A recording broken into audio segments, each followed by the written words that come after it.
And I believe we're live. Hi, everyone, and a warm welcome to another For the Love of Comics Sunday live stream. We're back online. I think it's been maybe a month, a little bit longer since our last live stream. So it's great to be online chatting live with all of you. And I think this live stream is going to have a lot more interaction with the chat than a couple of other live streams I've been involved in, either because I was in conversation with other people on other people's channels, or there was something very specific we were talking about. But this one is all going to be, this one's going to be focused all about on the viewers. It's all about the viewer selections on the 31 Days of Comics game we've been playing so far. And I'm hoping that alongside the comments, there'll be chat things that we're following along. So good to see people in the chat and good to see people here already. Javed, good evening. K-Bar, good to see you. Long time no see. Alex, good to see you. Ashwita is in the chat as well, moderating for whatever moderation requirements there may be for at least a little while before she packs off to do her own thing. So good to have you with us for a little while at least, Ashwita. And welcome everyone. Elderwood, good to see you. Hello. So first of all, just checking to make sure that the audio and the video is coming across all right for everyone. It's the right level. You're getting it in the left and the right headphones if you're wearing headphones or speakers. Interface is going to try to behave. That's wise, at least while Ashwata is around. So let me know if there are any problems with the audio video. I hope you can see me all right. I hope the exposure and the sound is all right. And I am trying something a little new. I always try different things, but it is hot in New Delhi right now. There is no way I would be able to do this in this closed little cramped room without the air conditioner on. So there is that background noise and there's the air hitting the microphone diaphragm, etc. So I'm trying a couple of different things, including the setup, the microphone. Let's hope that it works out. People are saying that it sounds good at their end. Audio is a little bit low. Oh, okay, interesting. I'm seeing the levels awfully close to the red, but all right, that's me pumping it up a little bit. Does that help? Let me know if that sounds okay. I'm just going to keep an eye on this because I can get excitable and I might get loud and I don't want that to clip and hurt your ears. And also I don't want that background noise coming through. All right, so that's the technical stuff. So what is this live stream about? Well, in a nutshell, it's going to be us looking at the tally of hold on, this is now a little too loud for my headphones. So I'm going to have to turn my headphones down. There we go. Much better. All right, so this is going to be us looking at what viewers have selected in the 31 Days of Comics that we've played so far. If you're not familiar, if you somehow don't know what the 31 Days of Comics are, it's a game that we're playing on this channel where every video will have a separate category or a prompt, and we will have to pick, each one of us, including myself, will pick one comic, and that's the real only rule, one that we are only too happy to bend and break at our whim, where we have to pick one comic that fits that category for us. It might be a superlative, like the best blah, blah, blah, or it might just be a blah, blah, blah. That depends. And I've been making one video for each category with my pick, and I have been thrilled to see the kind of participation from everyone in the comments section where they give their picks and their reasons why and share personal stories, which is the really fantastic part of it. So this live stream is meant to celebrate those picks and those comments, although I will say I don't believe that it's possible to get into the comments because they are so luxuriant and they're so textured and they're so voluminous that it would take hours and hours and days, as it has taken me to respond and chat with everyone on their comments. So we're not going to be reading the comments, but I strongly recommend all of you who haven't to read through the comments. They're much better than the videos, that's for sure, where the plethora of recommendations and great picks, I think, is just a treasure trove. And it was exactly what I was hoping the comments of these videos would be, so I'm very happy. But we won't be going through the comments in detail. What I would like to do for just something to do on a Sunday evening with everyone talking about comics is what I'd like to do is I'd like to tally up and see how many different picks we have or how many common picks we have, whatever reasons people give, see if we can find anything interesting in that about what's popular and what's common, and see how many, not, I mean, I don't want to make it a statistical superiority thing, like which one gets the most votes, so therefore which one's the best. That's not the point at all. But I just would like, as we go through these 31 days of comics, also look at the picks that viewers, others are giving, not just my picks, and see how much in common I can find between them and myself. So sort of part of that, and just because it's always fun to talk about comics, and any excuse as good as the other. So it's just another reason to do so. So that's the plan for this evening. In order to execute this plan, I have done a couple of things in setup for the first time, which makes the entire shebang a very precarious thing. I also dropped my monitor earlier today, and Ashwita had to help me. So I'm a little concerned that I have things held up by like coat hanger wire, and at any moment things could crash around me. So let's hope that doesn't happen.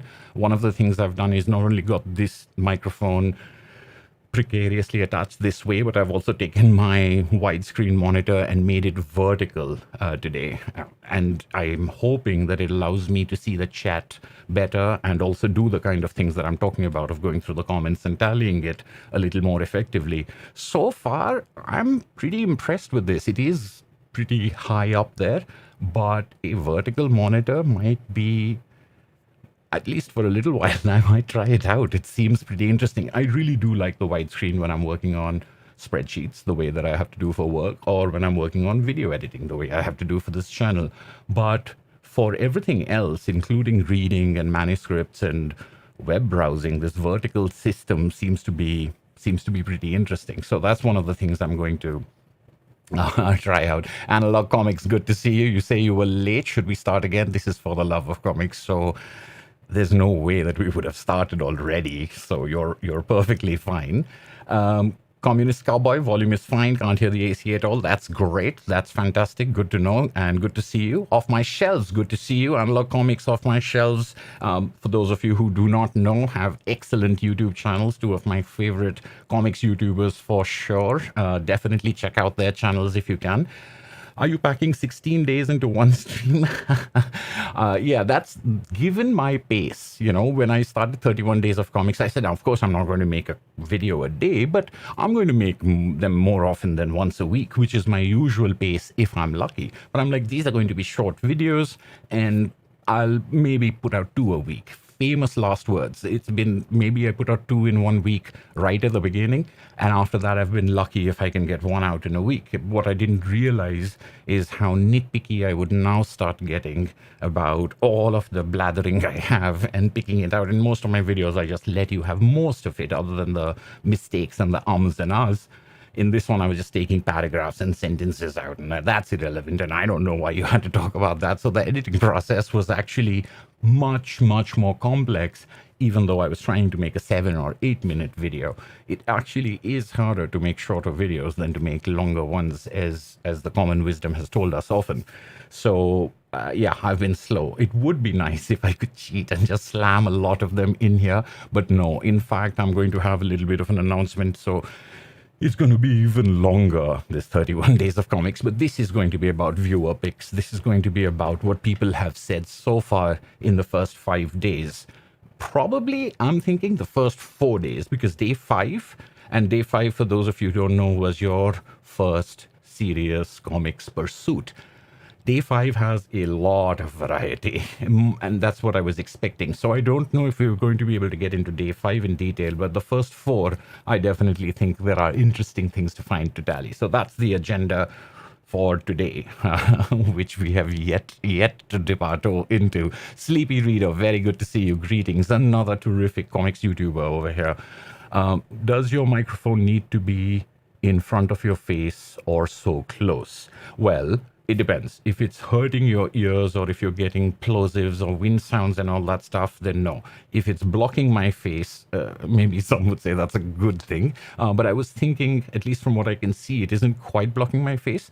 And the reason for its proximity is then you get my voice as the loudest part of the signal, and not the stuff around in the room, including the air conditioner and the lights and the computer and things like that.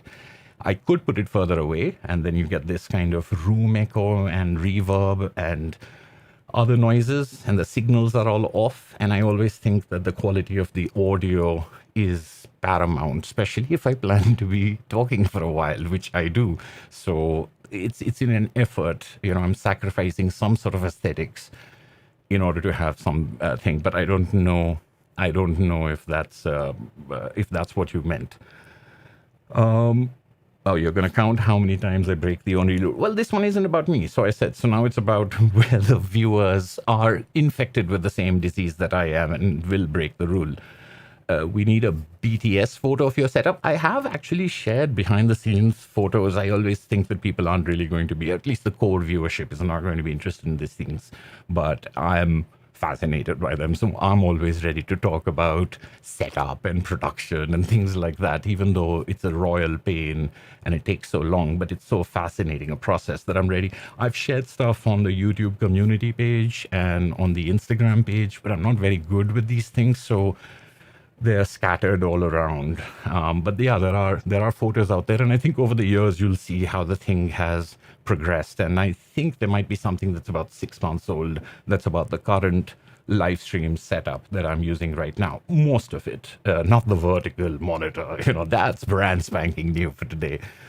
All right, everyone has started reading and started tallying.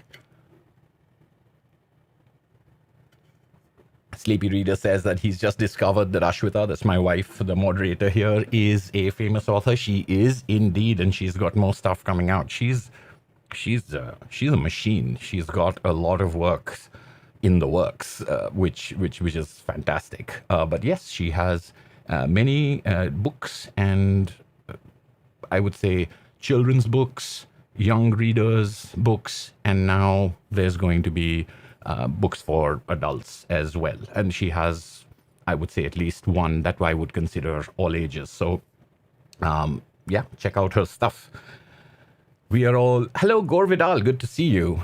And Ashwita Rana Diwan says, things outside Watchmen, Sandman, Mouse, and Day Tripper. Well, I mean, especially when talking about autobiography, there really isn't any judgment. If someone has read 3 things, what they say the best thing they've ever read is as valid as someone who has read 3,000 things. I do agree with you, but there are certain things that deserve to be talked about more. And I think that's what a lot of us who make YouTube videos or have podcasts, have blogs, that's what we try to do. We try to spotlight the things we really like. But the things that we consider so talked about, it's all very contextual, because I just have to go and knock on someone's door and say, have you ever heard of Watchmen, or have you ever heard of Mouse? And they wouldn't have read any comic at all.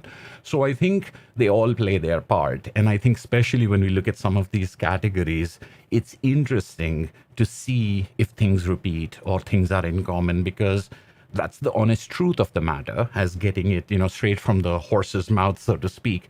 And it's data that's coming to us because people are volunteering that data. I think it'll show us, or maybe we can try to posit from that interesting things. Highland G is just here for the caveats. Yes, you are so lucky, and you're very fortunate, because we are still on the caveats. We haven't yet started the main mission, but it's a live stream. The whole point of the live stream is to be, take it easy. And I'm liking that I'm getting to read the comments and interact with the comments, because sometimes I don't get to do that, and then I feel bad later. I always come back and watch my own live streams, not to listen to myself, although sometimes I do that technical thing also, how do I like the sound and stuff. But most of the time I'm doing it because I want to read the comments that I had missed. And sometimes I've been able to pick up conversations over email or chat based on things that I found later, or they've come up later and I've been able to mention them. So I'm very happy just spending some time reading comments over here, which is one of the caveats I have as well. Yeah, so Shubham says that he got here late. You're not late. We're just getting started. Let's see, what else? Becky says, your videos have been a real inspiration. Thank you. I'm so happy. And you're going to make your own list. Fantastic. And it's the same way that it works with me. I saw someone else do these things. I made my own lists based on the fact that they were making lists and others were sharing lists. So I'm very happy to be part of that spreading it around machinery. So I'm very, very happy to hear that. A comic book club met Saturday to read Saga. The moderator is a fan. The others were new readers. Surprisingly, they hated Saga. All right, Gore Vidal chuckled, of course, because Gore Vidal is not a fan of Saga, and it's sort of a running joke of exactly how much he hates Saga. Academia repeating the same things. See, there was a time not so long ago that we were just very happy that academia had comics in it. I think there are certain sections of academia, it all depends on where you are, that are reading all kinds of comics from all over. And there are even textbooks being written in comics form these days, and not just at a sort of monograph level, but general readership or first year college. These are things that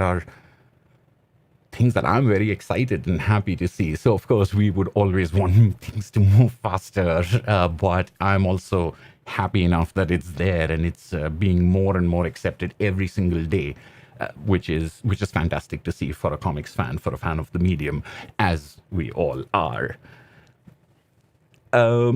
Greetings, Salil, greetings, Ilan.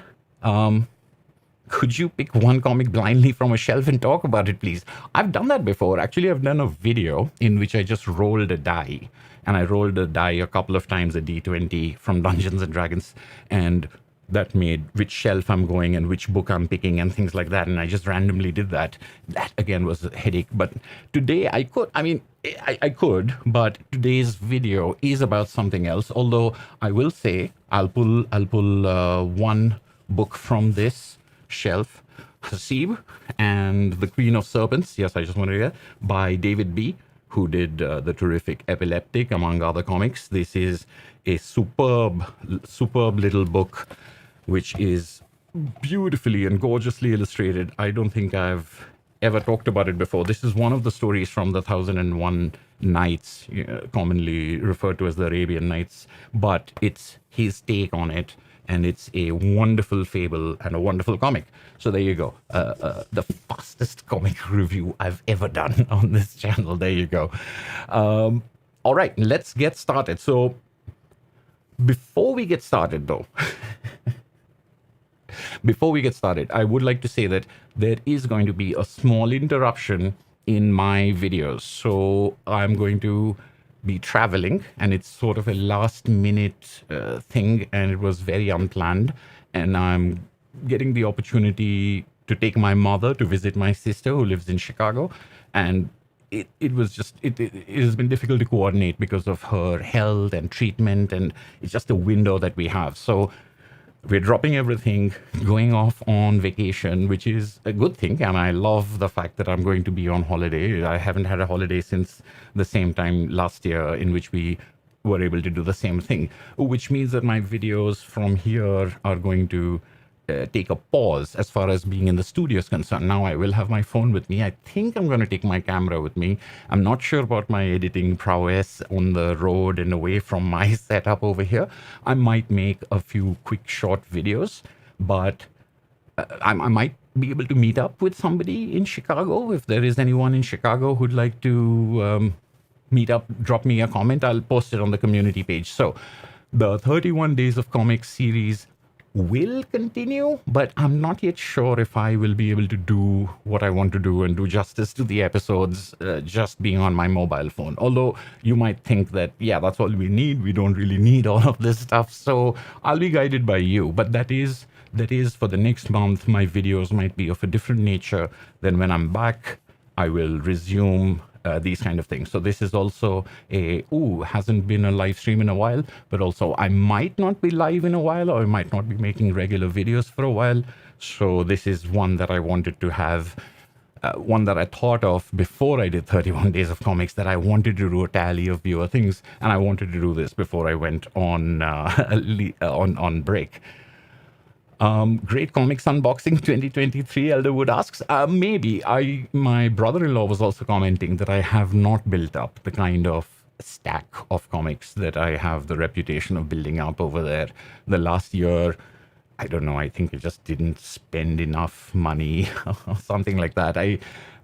I don't know why I didn't buy a lot of comics, either here or there. And I was trying to catch up with what I have already. So I did slow down as well. And there were other things going on. So it's not going to be like the episodes that you're referring to, the Great Comics Unboxing of 2022. It's not going to be like that. However, there are a couple of things over there that are interesting. So I definitely would like to do, even if it's not fancy and well edited, I'd still like to do maybe here's what I have waiting for me in the US sort of video. Let's see how it goes.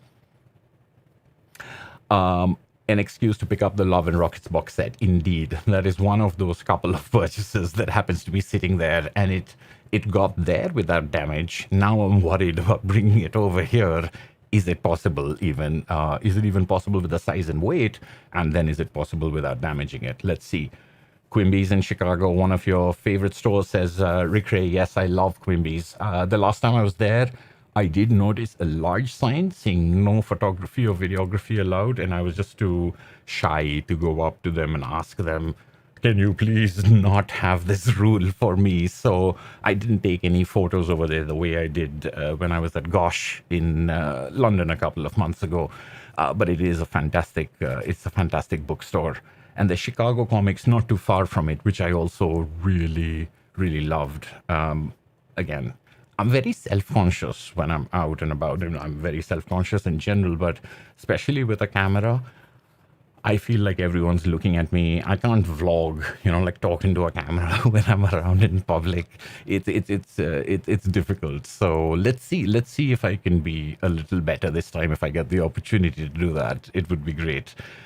1001 comic book nights. Yes. All right. 3 days of unboxing. No, unfortunately, Analog Comics is not going to be anywhere close to that. Although I do have some time there. So as my sister pointed out to me, there's still chance for you. There's plenty of time for you to buy something now and then get it in the next couple of weeks when you're there. So just because there isn't a whole bunch of stuff waiting for me doesn't mean that there can't be, I suppose. But yes, we will have to see, like with everything. Super Laugh Hard, you are not late. As difficult as it to believe, we are still on the preamble or the caveats, as you would say. But no more of that. We are moving along. Oh, Myopic Books near Quimby's also has a fantastic collection. I did see Myopic Books as well. I don't remember if I went in there. When you're with family, everyone's got a schedule, etc. There might have to be a dedicated day of exploration if I can manage it. Yeah, that would be fantastic. And if anyone's, as I said, if anyone's around in that area, maybe we can coordinate a meetup like I did last time with. I don't think he's here in the chat today, but with a viewer in Chicago, in Illinois.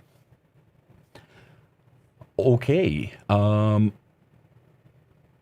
2 a.m. Monday. Wow, Farhan, that is the highest compliment, and I'll take that as a cue to get moving. Here is what we're going to be doing. I'm gonna switch. Let's see if this works. Yes, it does. This is what we're going to be looking at. So I've got over here one window in which I have my videos, and that's where we'll be looking at the comments. And then I've got another window in which I've got a spreadsheet, and over here I was just testing it out. So we're gonna well, you'll see that come up very soon, but this is what we're going to be tallying it on. So first of all, if I can just quickly check the chat, let me know if you can see both screens properly when I'm sharing it this way.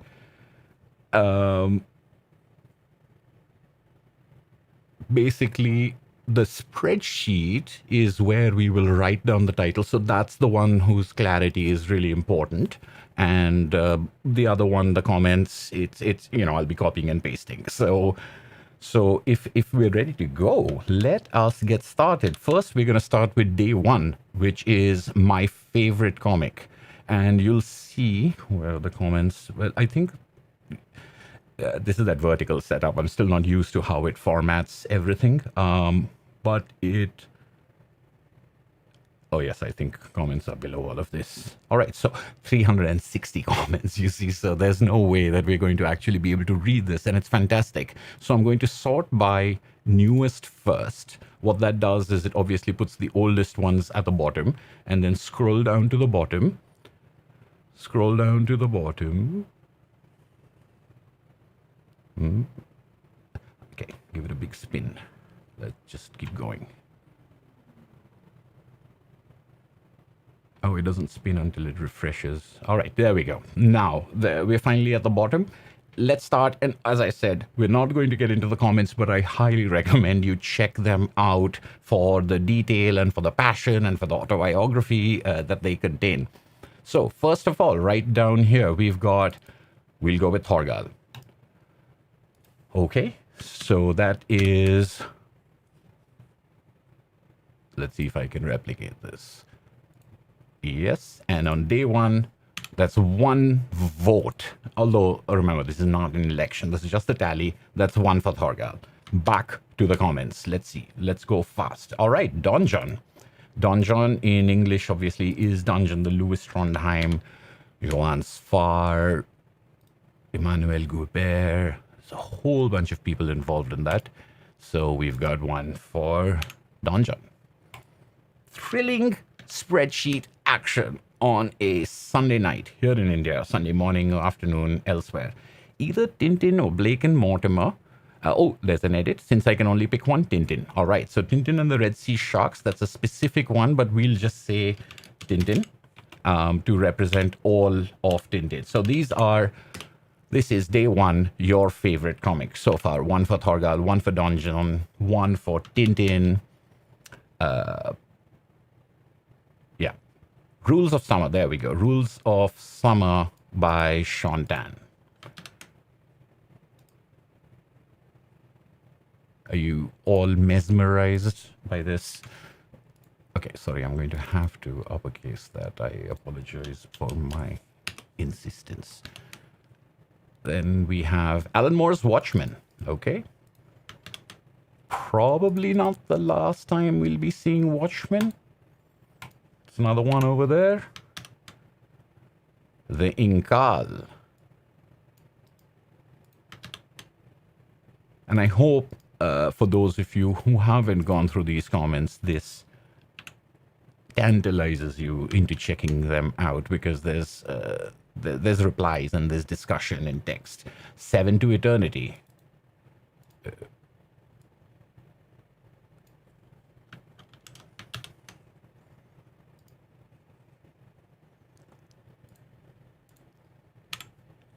I actually have not read 7 to Eternity. I believe I started it. I can't remember for sure, but that's one that I see get mentioned a lot. And it's one of them that I haven't checked out. Otherwise, I'm very much in agreement with many of these. Transmetropolitan, maybe I'll have to adjust it a little bit.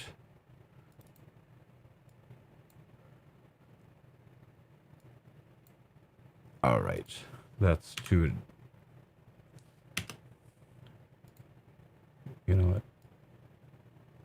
We're just gonna keep that in there. Okay. It may not be an expected choice, but gotta go with your gut. Absolutely, go with your gut. That's another one for Watchmen. So instead of obviously putting the name down over there, I'm going to update that tally to 2. The Galaxy's Greatest Comic, 2000 AD. All right.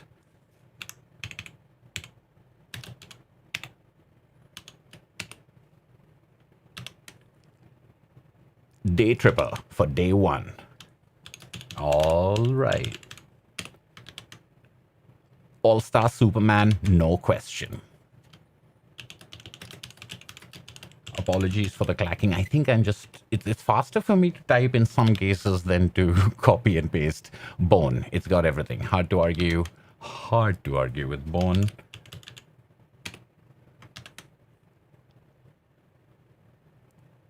Calvin and Hobbes. Okay, the first got me into this medium. So this is someone answering the question for favorite comic, but it could also be the answer for another category, in depending on. So that's another. No, that's the first one for Calvin and Hobbes.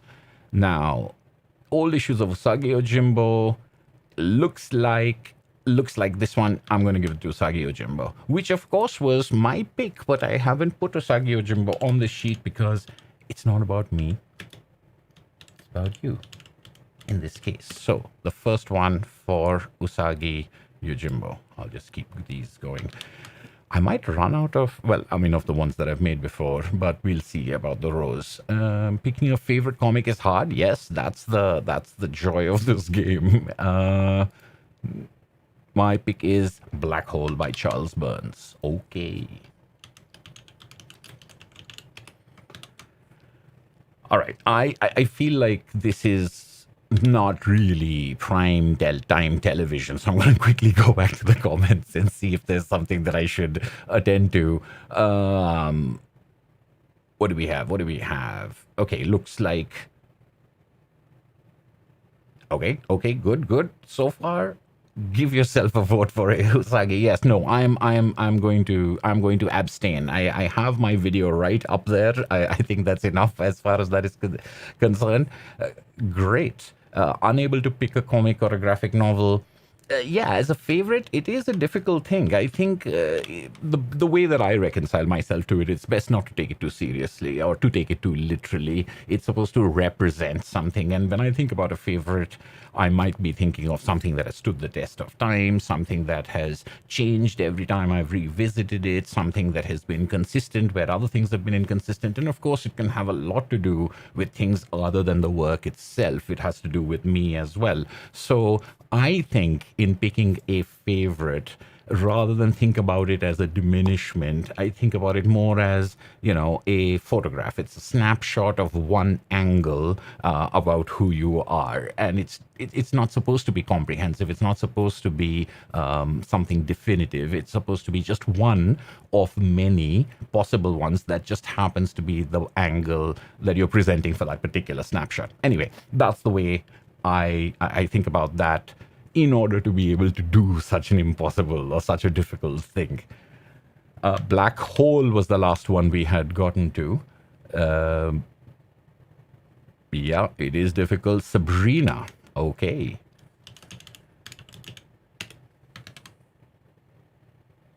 Akira. Oh. I'm moving fast because we've got a lot of comments over here. My favorite comic is the Heartbreak Soup Luba family stories.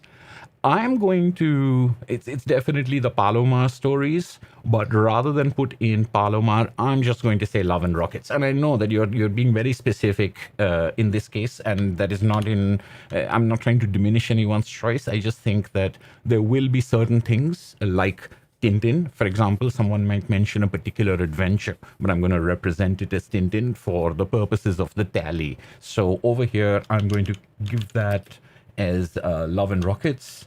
I'm going to write it down as Love and Rockets, and there's one for Love and Rockets, the first for Love and Rockets, the first for Akira, the first for, oh, look, back to back after the Heartbreak Soup. For me, it's Hellboy. So we have two Hellboys back to back on these comments. Means that Hellboy enters the list with a bang. That's two. Thank you very much. Moving along, Criminal.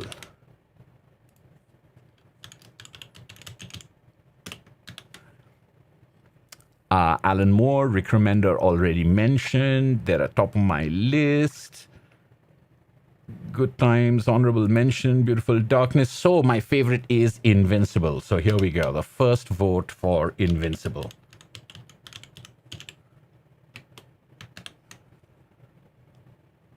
Oof, this is a tough one. Yes. Invincible. All right. So just like Hellboy, just a couple of comments ago, Invincible comes in back-to-back comments, bringing its tally up to 2 as soon as it had a tally of 1. Dragon Ball always puts a smile on my face. I'm going to put this down as And I don't know if I'm not very familiar with Dragon Ball, but I don't know if Dragon Ball and Dragon Ball Z should be separate series. If we're putting all of Tintin into one or into Dragon Ball, we'll deal with that should it come up later.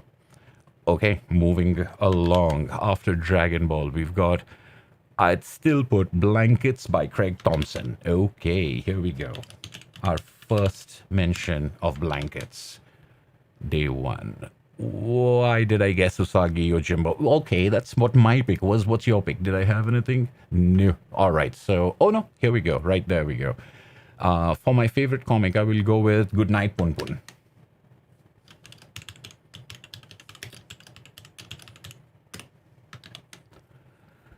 All-time favorite is Fables. Okay, a lot of new books. I mean, we've had a couple of ones that have got 2 votes, but here we go. Number 2 for Love and Rockets. Of course, that's because I said the other one was Love and Rockets, but I don't think anyone will argue with me here. Love and Rockets gets its second one. Great start, an ideal choice. Male. Oh, this is Javed talking about Usagi Yojimbo. Let's go. All right, what are the choices? What are the choices?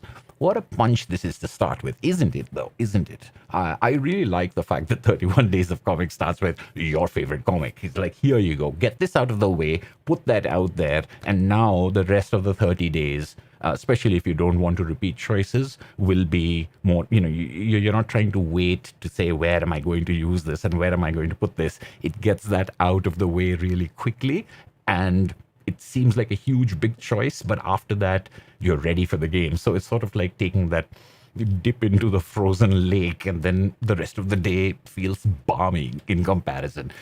At least the way that's the way I look at it. But it is a punch to start with that got me into reading comics. So you'll see, again, another comment about my favorite comic is the one that got me into reading comics. Because, again, favorite means a different thing. It doesn't have to be the best. It doesn't have to be the greatest, the most mind-blowing, the most wonderfully crafted, or the most literary, or anything like that. It just has to be the one you tilt the heaviest towards. So it's not at all unusual that the one that got it all started, or the one that really blew the lid off everything else, is the one that people pull as their favorite. Makes complete sense to me. So, Lucky Luke.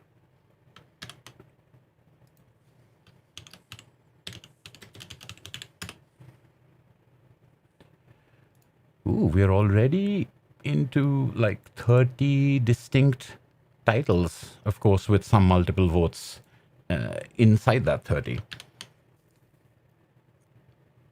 My favorite comic is Vagabond. There we go.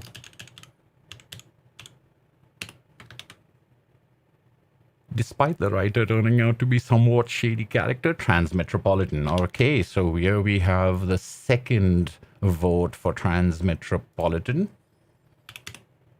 And I'm going to go back into the comments real quick to make sure that people are keeping me honest. Anything that has my reference. I mean, of course, you will have...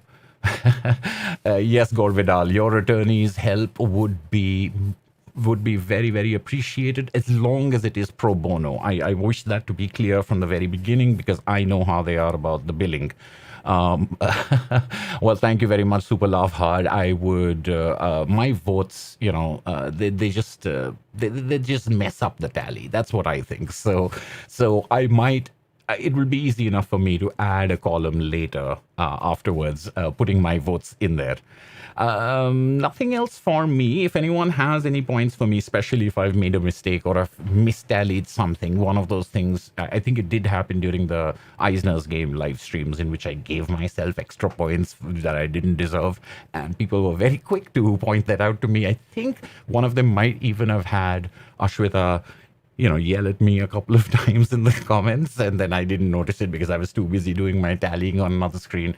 And she, sort of opened the door to this room and said, you need to change that to you don't own it, or you haven't read it, or something like that. So if you want to say something directly to me, do tag me in the comments and it'll stand out to me. Otherwise, I'll leave your discussions amongst yourselves to you.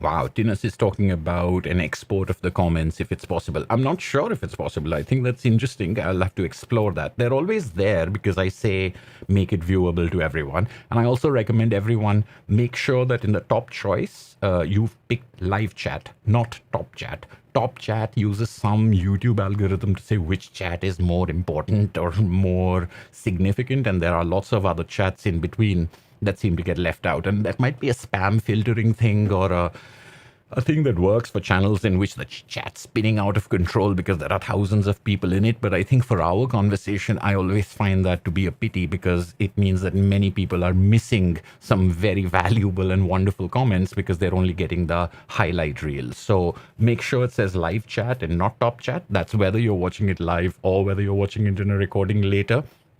It should be available there, but I'll explore the option of exports, which would be great as well. Okay, nothing. Daniel Pizarro, welcome to the stream. You haven't missed much, and you can see on the screen where we've gotten to. All right, I am going back to, what did I last do? I put in 2 for Transmetropolitan. Okay, and then back to the comments.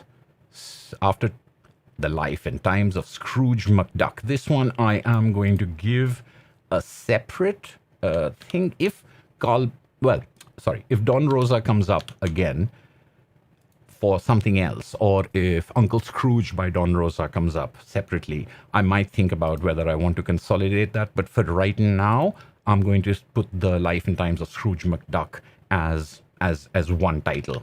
Let's see how it goes. And there's 3 I can think of after a little think, but as I can't have honorable mentions, I will say Scott Pilgrim. Yes, that is a surprise comics versus the world, given the thing. No, Scott Pilgrim. It's always going to be a close call when looking at your favorites. I think there's always going to be a top 4 or a top 5, if not more, to contend with. But here we have Scott Pilgrim. Back. There we go. Another one for Watchmen. So Watchmen was... I should sort this in alphabetical order, but then I'll just keep adding stuff to it. I've already lost track. And I made the font so big so that I could... And of course people are shouting at me in the comments, telling me where it is, but I'm not looking at the comments, am I? There we go. All right. 3 for Watchmen.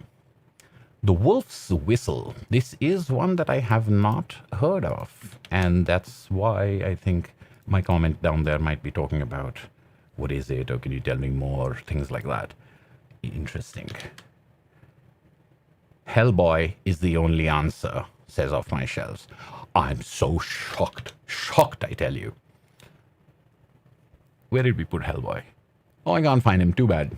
Doesn't get the point. That's just the way it goes by rules that I made up right now. No. Where is it? I really should. There we go. Hellboy up to 3 as well. Bam, bam, bam. Usagi. I'm hard-pressed to find a better structured example of serialized storytelling. Fan, I absolutely agree, and I really appreciate the alliteration as well. So that's another vote for Usagi, who is doing pretty well, even without having my vote in there. Has crossed 1. My favorite comic is the John Byrne era of Superman. Now, this is interesting because I can't just put this down as Superman. I'm going to say Superman John Byrne. Because that will be distinct from All-Star Superman, for example, that we've already got, and many other Superman things that might come up. So, what do? John Byrne's Superman or Superman by John Byrne? Let me see. Do the comments have any suggestions for me? Or default of top chat is always annoying. I agree. Completely agree. You guys are on a lag. All right, I'm going back to my list. I'm going to say John Byrne's Superman.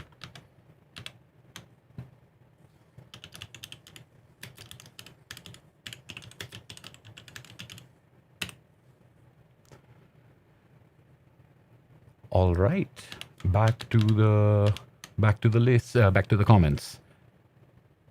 The Sandman series comes first to mind. First foray comic books. Is that settling on Sandman? Is there a caveat? Is there a twist at the end? No. No, I'm going to go with Sandman on that case.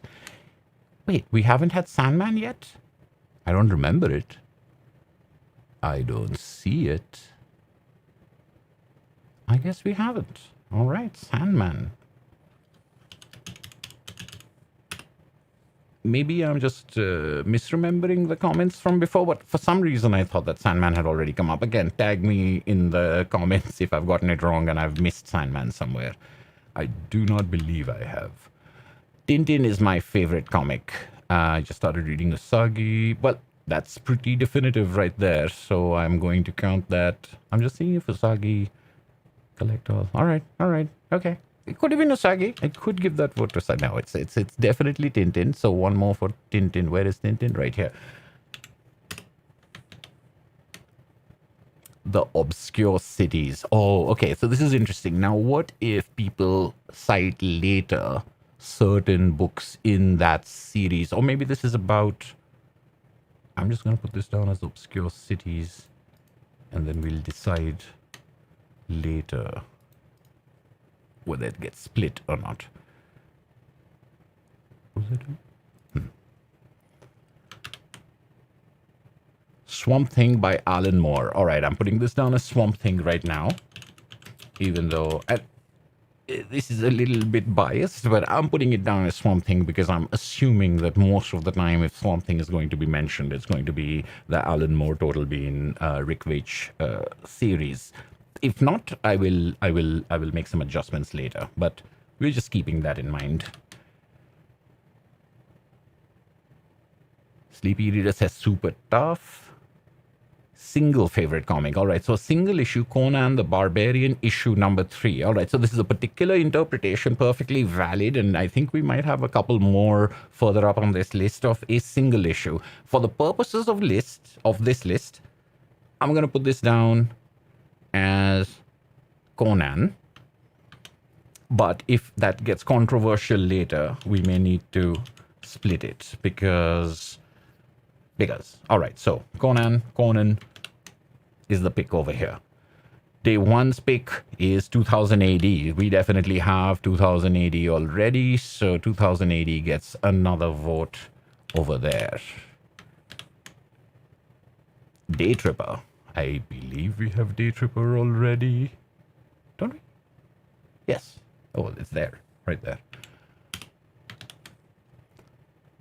This is so tough, and I'm sure I'll regret my answer. Okay. I mean, I think it's one of those questions that you can think about it as regret, but later you'll be like, no, that's equally valid. I still stand by it. I think that's equally possible. Essex County by Jeff Lemire. Oops.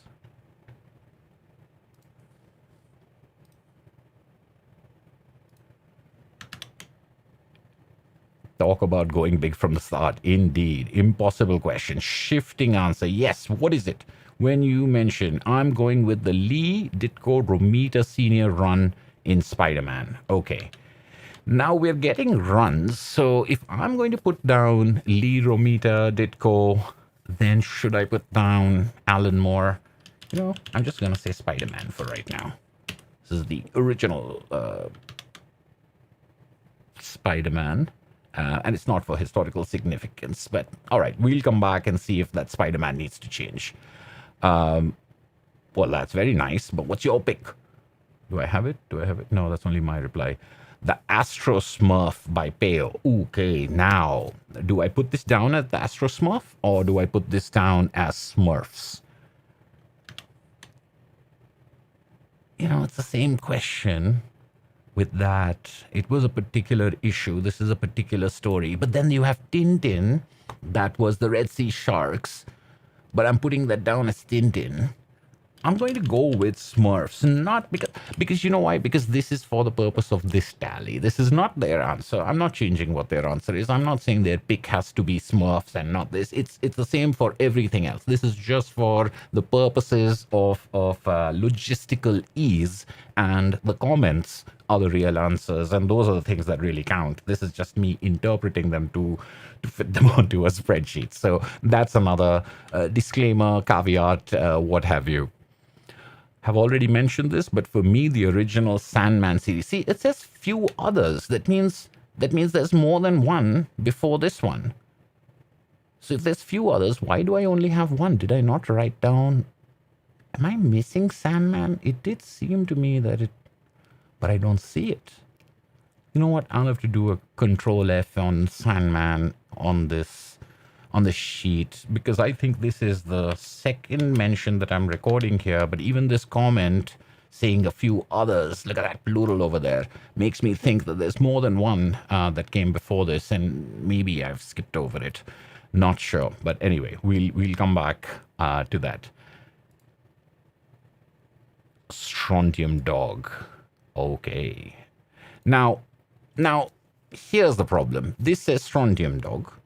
We've already got 2000 AD. We've been consolidating all these things together. I think our decisions are now catching up with us. What do I do?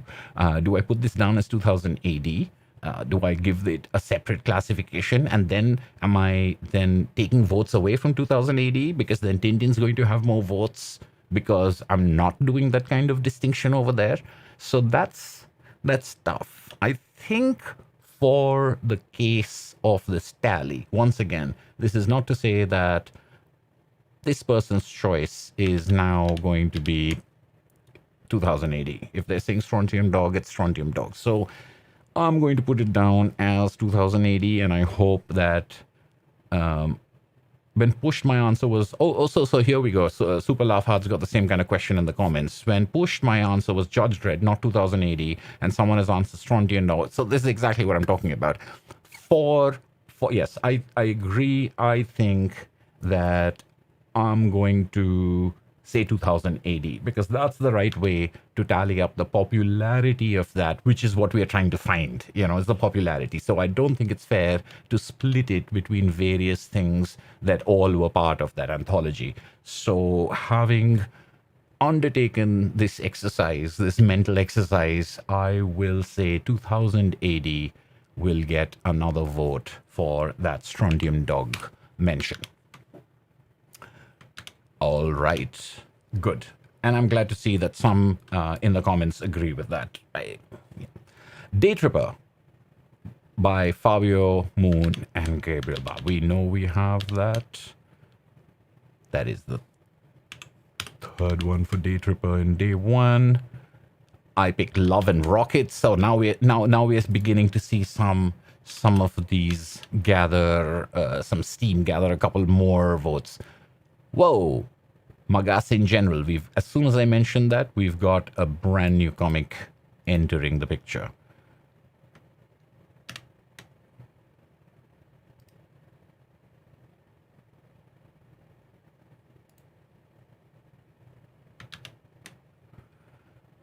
Nausicaa of the Valley of the Wind. We're just going to write down Nausicaa in order to save us column space. But Nausicaa makes her appearance.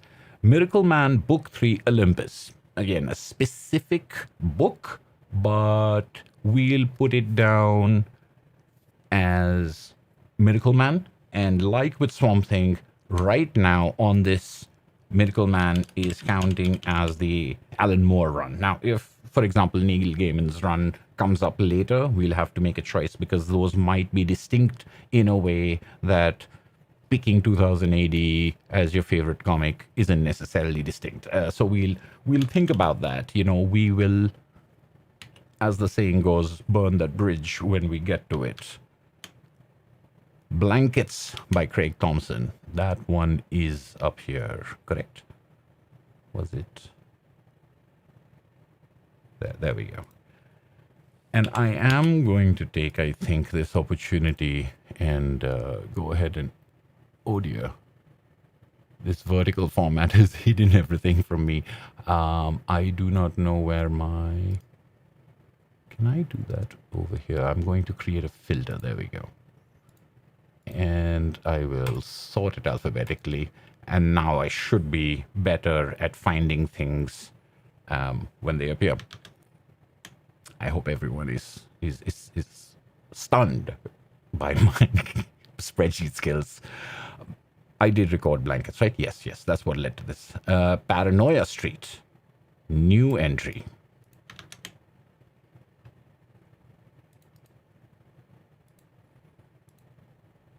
And of course,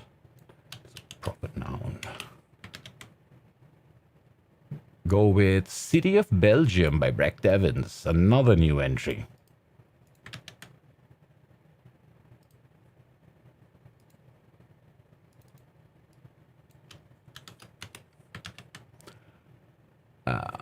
Jeff Smith's Bone, alphabetically. Look at that. Science.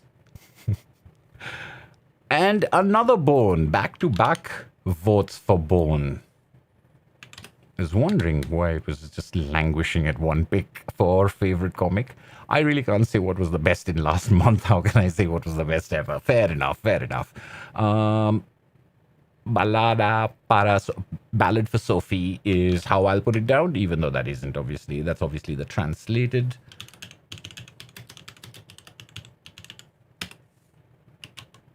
I think it's ballad, not a ballad. So I don't think it has that article.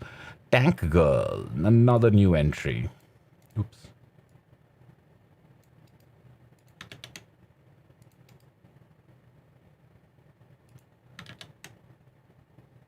I'm going with Saga. Finally, Gore Vidal can breathe easy. Jason's on the Camino. Very nice. Here we go. So that's another new entry.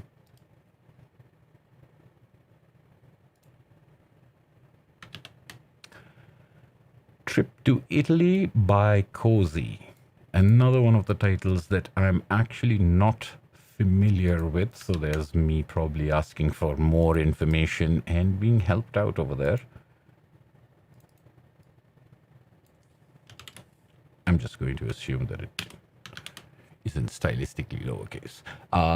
Madman by Michael Allred. All right, so this is another one of those things, I think, where we can just assume that the entry for Madman right here is the Allred Madman. If we find any other Madman coming up later, we will decide then. Cozy is a creator. Hold on, I just heard about Cozy. There we go, down here at the Trip to Italy. So, oh, this is the same person continuing. Lars is just continuing to give us a little bit more detail on that. Okay, great.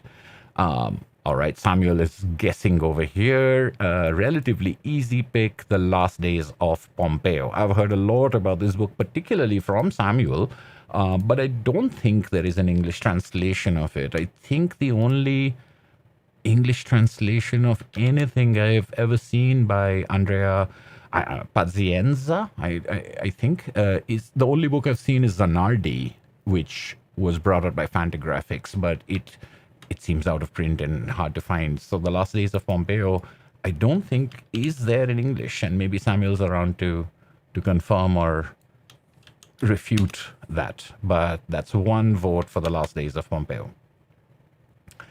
For this, I will choose a single book, Karl Barks's The Golden Helmet. Okay, so that's a one particular Karl Barks Donald Duck story. Now, we've put down one particular story, The Life and Times of Scrooge McDuck, but we've also left that open to be translated as Don Rosa's Duck Story. So, over here, I could either put down Uncle Scrooge by Karl Barks and just assume that that is Barks's Uncle Scrooge we're talking about. What I could put down... All right, so you know what I'll do? I will say... In this case, Uncle Scrooge. I'm just going to keep a little annotation for myself. And later, I might treat all of that as Uncle Scrooge by Karl Barks. And I might equally treat The Life and Times of Scrooge McDuck. I might rename that to be Uncle Scrooge by Don Rosa.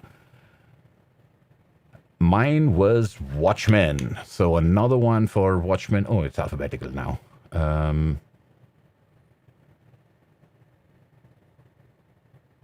Did I just forget alphabetical order? There we go. It's down here. Watchmen number 4. I don't think I'm going to mention much here we haven't talked about. Went back through my Goodreads. Sin City, The Arrival, Black Sad. Follow the rules here. Yes, the first. My favorite comic is The Arrival. Of course, Sean Tan's superb comic that Yes, The Arrival has not been mentioned before. No, it hasn't. Just wanted to check that. First pick for the arrival. Planting a flag. It's a tough one. Yes, it is. Born by Jeff Smith. Another one for Born. We're seeing some contenders here on day one. Easy choice for me. Fear Agent by Rick Remender. Okay, adding Fear Agent to the list. And we're going to need more of these. Thank you very much. My favorite is the Eternaut. All right, the first mention for the Eternaut. More addition to the Jimmy Corrigan, smartest kid on earth. Jimmy Corrigan mentioned, and this is actually, this is the first mention of any Chris Ware comic. So Jimmy Corrigan enters the list of favorite comics. Donald Duck, Donald's Happiest Adventures 2023. Now this is interesting. This is not Barks and this is not Don Rosa. So it's a new comic being mentioned for the first time. Now I'm going to put it in because it deserves to be counted, and I'm going to have to put it in separately because it does not satisfy those rules that we had created by author. That might make it harder for it to tally more votes against itself. I think we'll deal with that. My favorite comic of all time is Mouse. All right, Mouse enters the list now. I wonder if that's surprising to people. Are you surprised that Mouse hasn't shown up before, or does that make sense for you because Mouse isn't really the kind of comic you think that someone would have as their favorite comic? It might be a comic that you really admire, but is it a really? But of course, there'll be people who are like, this is my favorite comic. And I think a lot of others like Jimmy Corrigan, etc., might be the same way, where people say, well, I can see why it's a great comic, but I don't know if I'd call it my favorite comic. It's a distinction between something great and brilliant and favorite. Not necessary that that distinction has to exist, but the fact that it can so easily and unquestionably exist, I think, is what makes starting 31 Days of Comics with your favorite comic so much fun. All right, real quick check-in on the comments to see if I have any comments that I need to look at.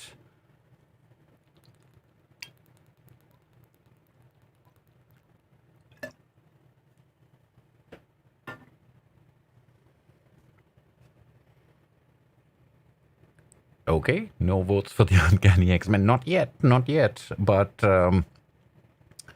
all the Duck books as one works better. That's what I was thinking, at least as far as Barks and Rosa are concerned. I will treat them that way. But, we did get another Duck comic that is not by them. And then when you're talking about that individual story, why aren't you talking about the individual Conan story or the individual Swamp Thing story that might be there? So Pandora's box. Comic Crack, you haven't missed. Well, you've missed about 40 things, but I think in the grand scheme of things, you haven't missed much.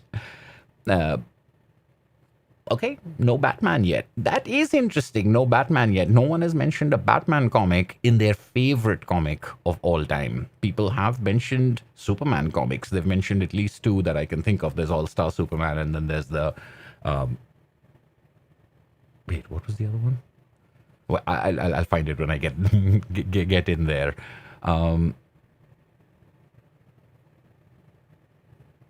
Absolutely a subjective and personal choice. All right, great. As long as this, what is this? Where is it? It's over here. Okay. As long as this format is working for everyone, I'm going to continue. Let me know if there are any problems following along with this exciting spreadsheet action. In the comments, we have...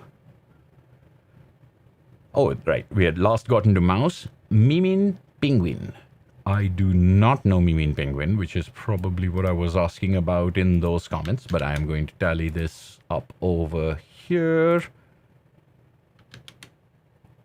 Judge Dredd's America, just the original story. Ooh, okay. So they're making it specific that they're talking about Judge Dredd's America. But as we mentioned, we're going to count all of this as 2000 AD because otherwise it's unfair. You split too many votes into, separate little things where, in all fairness, if you're comparing to Tintin, if you're comparing to Calvin and Hobbes, for example, you should be counting all of 2000. Love and Rockets. We're not distinguishing between those Palomar stories, etc. So therefore, 2000 AD gets the vote for Judge Dredd's America. Unless someone wants to point out to me that it wasn't published in 2000 AD, it was just like a standalone book or something, then I'm sure the publisher, but then we're no longer talking about 2000 AD, the periodical, the way that we're not talking about Drawn and Quarterly, the magazines, we're talking about Drawn and Quarterly, the publisher. So in case Judge Dredd's America was not published in 2000 AD, and of course, if it was, we don't have to worry, we've made the right choice. Card Captor Sakura. Interesting. I do not know this, but my very first comic, without even knowing it was Japanese. All right, about adding to the list right here. Moving along, Love and Rockets. That's another one for Love and Rockets. Where do we go?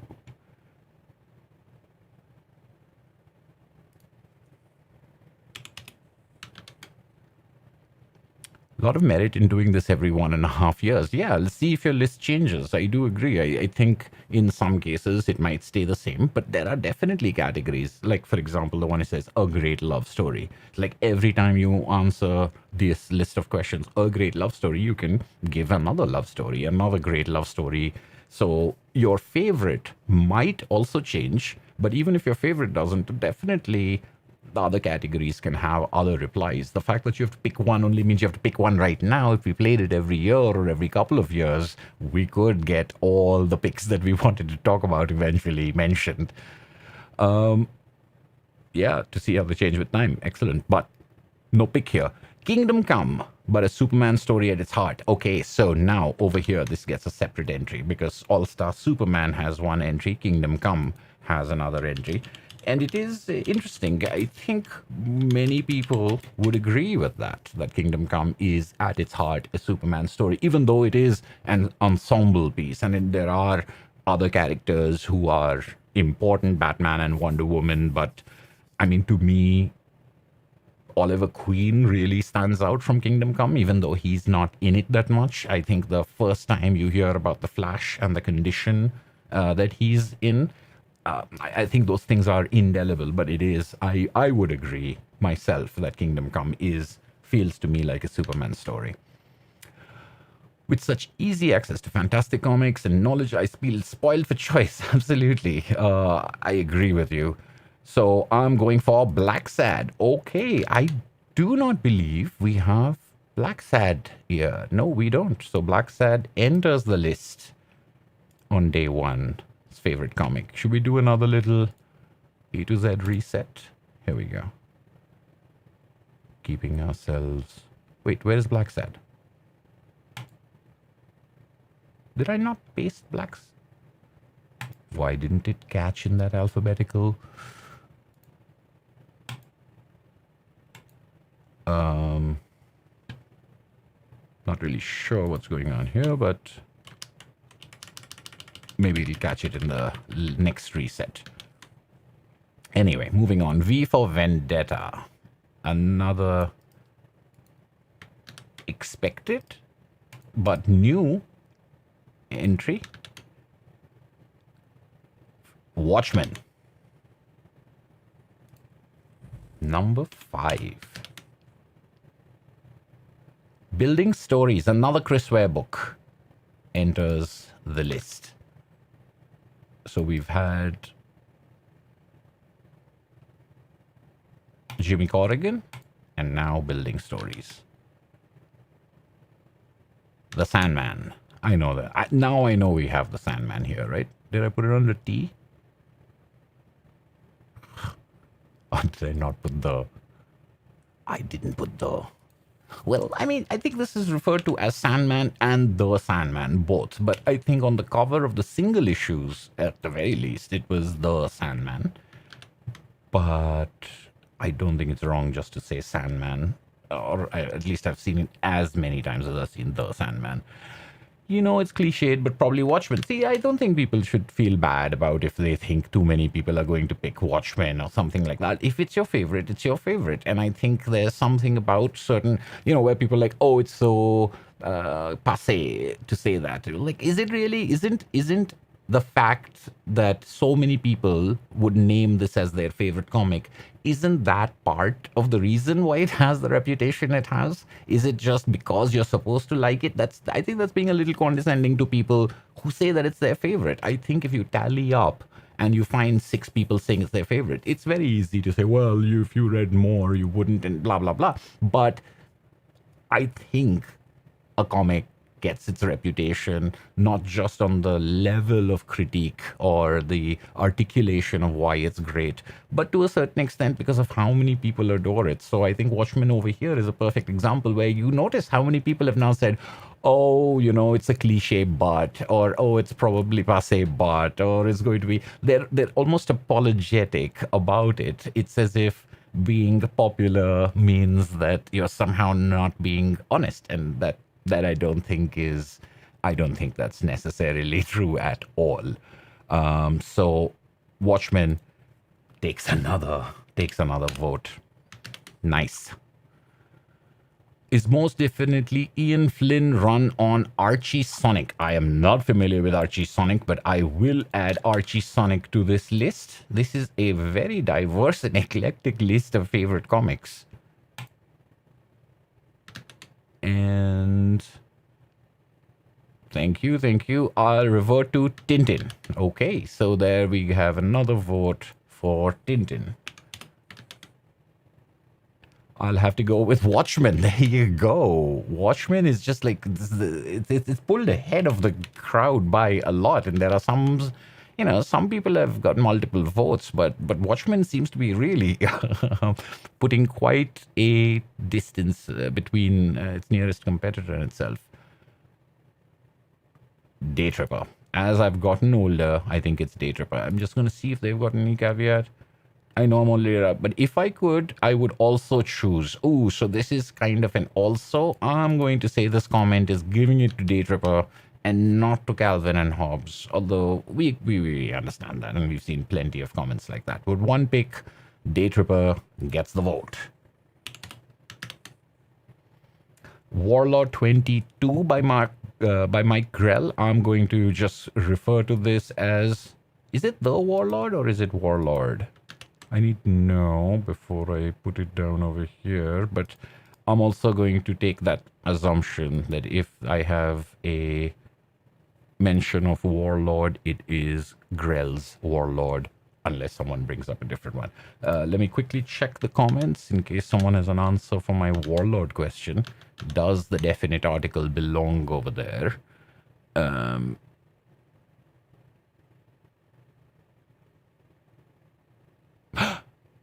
America was published in the Judge Dredd magazine and not 2000 AD. I had a sneaking suspicion somehow that it wouldn't be 2000 AD and it would just mess with my... For me, I'm going with 2000 AD right now, and then I'll decide that it's a sister title of 2000 AD and it should count as a vote for 2000 AD in my humble opinion. All right, so Super Love Hard is messing with it and then doing the repair all by himself, so that's great. He meant Sonic the Hedgehog.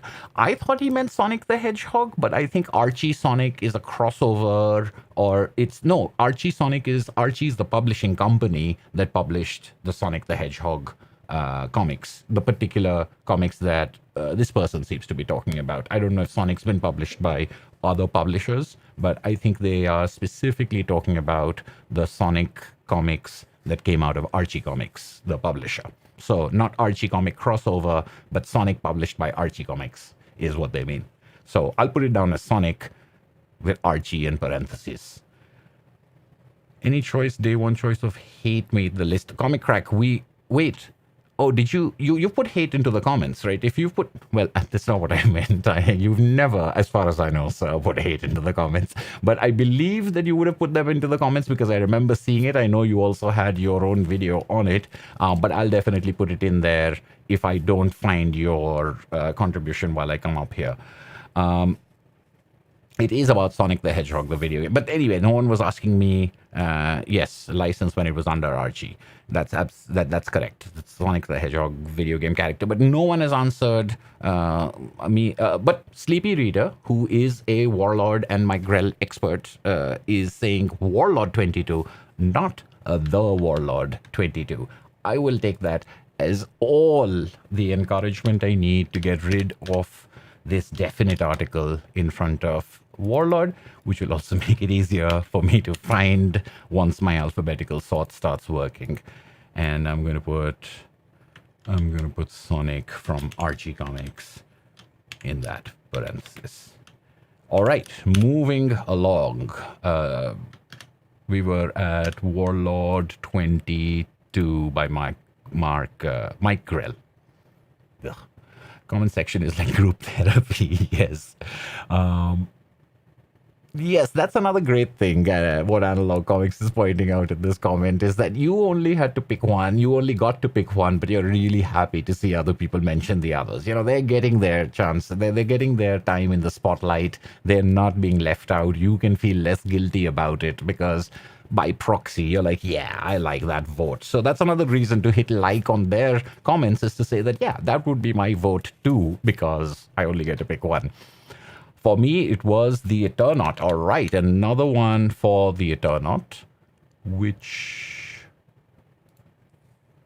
adds its second tally over here. Usagi for me too. Thank you, thank you. That's very good. We've got Usagi Yojimbo getting its third pick for favorite comic. Really tough choice to make. Oscillating with comic series of Calvin and Hobbes, Peanuts, Asterix, Tintin, Tarzan. Finally had to go with Mad Magazine. And I think I mean, I know how hard this choice was, and I agree with everything that is being mentioned over there. I mean, not agree. I mean, I completely can understand why any one of those would be someone's favorite comic of all time. But I'm really happy to see Mad enter the list. So Mad comes in. Just like 2000 AD, maybe, I'm going to classify a bunch of other things. But I think for Mad, it'll be Mad Magazine or the Mad Magazine series, the periodical. We'll see if someone mentions particular stories, although I think that will be less likely for Mad than it would be for 2000 AD. Saga by Brian K. Vaughan. And there we go. Where is Saga? Was it before or after The Great Sort? It was before. There we go. The Motherless Oven Trilogy. Yes. Now, The Motherless Oven is the name of the first book. The second book is The Can Opener's Daughter, and the third book is The Book of Forks. But they're referred to, I don't know if it's the official name, but they're referred to as the Motherless Oven Trilogy. So I'm writing down the Motherless Oven over here, which will be the category will catch both the first book as well as all three books put together. Fantastic series of books. A great trilogy. And it's a true trilogy in my mind. It isn't just, three independent things. It's three parts, each of which. Anyway, Hellblazer. I believe this is our first Hellblazer. A little surprising given that we're 72 discrete titles picks in. But again, you can only name one. So having to pick just one is what puts everyone to the test. Bean World, another new entry, another great, odd, wonderful comic. Extremely hard and painful. Answer will be 2000 AD. Okay, all the way back up to the top. And 2000 AD is the only one that has any chance of matching Watchmen. And it's way out ahead in front of the pack, I think. Usagi Yojimbo as well. All right, a little bit of a coming back. Can we call it a comeback? No, don't call it a comeback. We'll say fourth pick on Usagi Yojimbo. I'm late. Nah, no such thing as late. Black Hole by Charles Burns. I know that exists up here. Black Hole has one. Becomes two. Saga. Third pick. The Many Deaths of Lila Star makes its first appearance as favorite comic. Oops.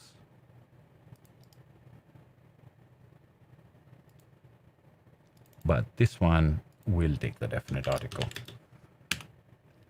That should be the name of this episode, the definite article. Grant Morrison's Batman run. We finally see a Batman comic make it, and I'm going to put this in as Batman. And because I can't take the same license, I think, with Batman that I did with Swamp Thing and with Miracle Man, I can say that means Alan Moore's Swamp Thing. But that could easily be not true in some other thing. But over here, I'm going to write down Morrison. You know what? I'm just going to... Is it a double? I can't believe it. Of course, I'm going to do this live. I should have just copied and pasted. Biggles and the Sargasso Triangle. Okay. This is another new entry into favorite comic of all. Many of these are introductions to me. Like, I've not heard of these comics before. Watchmen. Don't think it needs much explaining. And we're just gonna...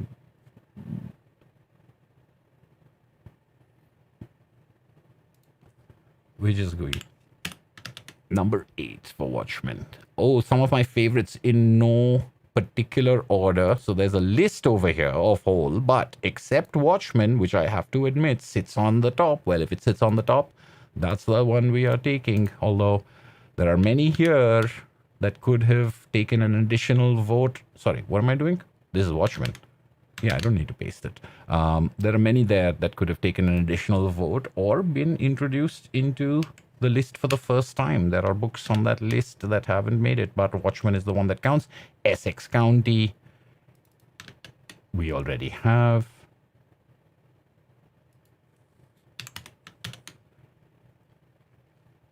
Well, yes, that's my pick. What is yours? There's no pick over there. Black Sad. Yes, we've put Black Sad. Oh, Black Sad is the one that didn't get caught in the sort. How about now? Do I get it now? What's going on? Why is...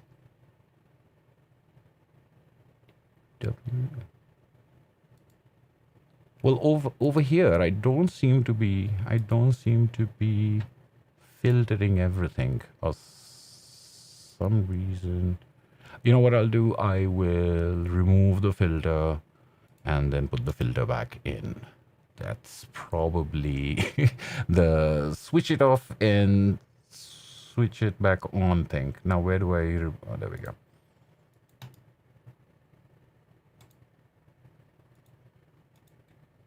And Black Sad is here. And we can add the second vote. There we go. All right, moving on. Can't choose between Bone and Usagi Yojimbo, so I'm just going to say both. Although Mouse Guard is very close. I don't know. I can't count that. It's got... Oh, look, yes, I do insist. That's cold. Usagi Yojimbo. Okay. I kind of wrestled them into giving me that thing. But that's, you know, that's the rules. And because I know that I'll need it for this tally, I can't have any controversies. So Usagi Yojimbo gets another vote. There we go. Wow, we're still on day one. I don't think I thought this. I didn't think I thought this live stream out properly. Then I said, oh, I don't know if we're gonna get to day 5, and we've got 3 days. All right, maybe day 1 was just very enthusiastic. Maybe I should be faster in doing this. Phantom comics from my childhood. All right, Phantom enters the list for the first time, and starting to... It's impossible. Absolutely. Yes. Blah blah blah. What are we going to go for? Remember, not available in English. Ah, okay, but we will go with that. Oh.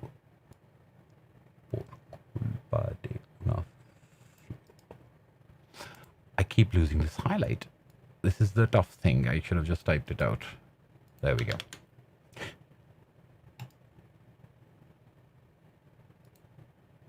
All right. Moving on. Why the Last Man? I believe that is the first mention of Why the Last Man. Entering the list down here with the first mention. Okay, tough choice. Daredevil by Frank Miller, including Born Again and other stories. Elektra Lives Again, Man Without Fear.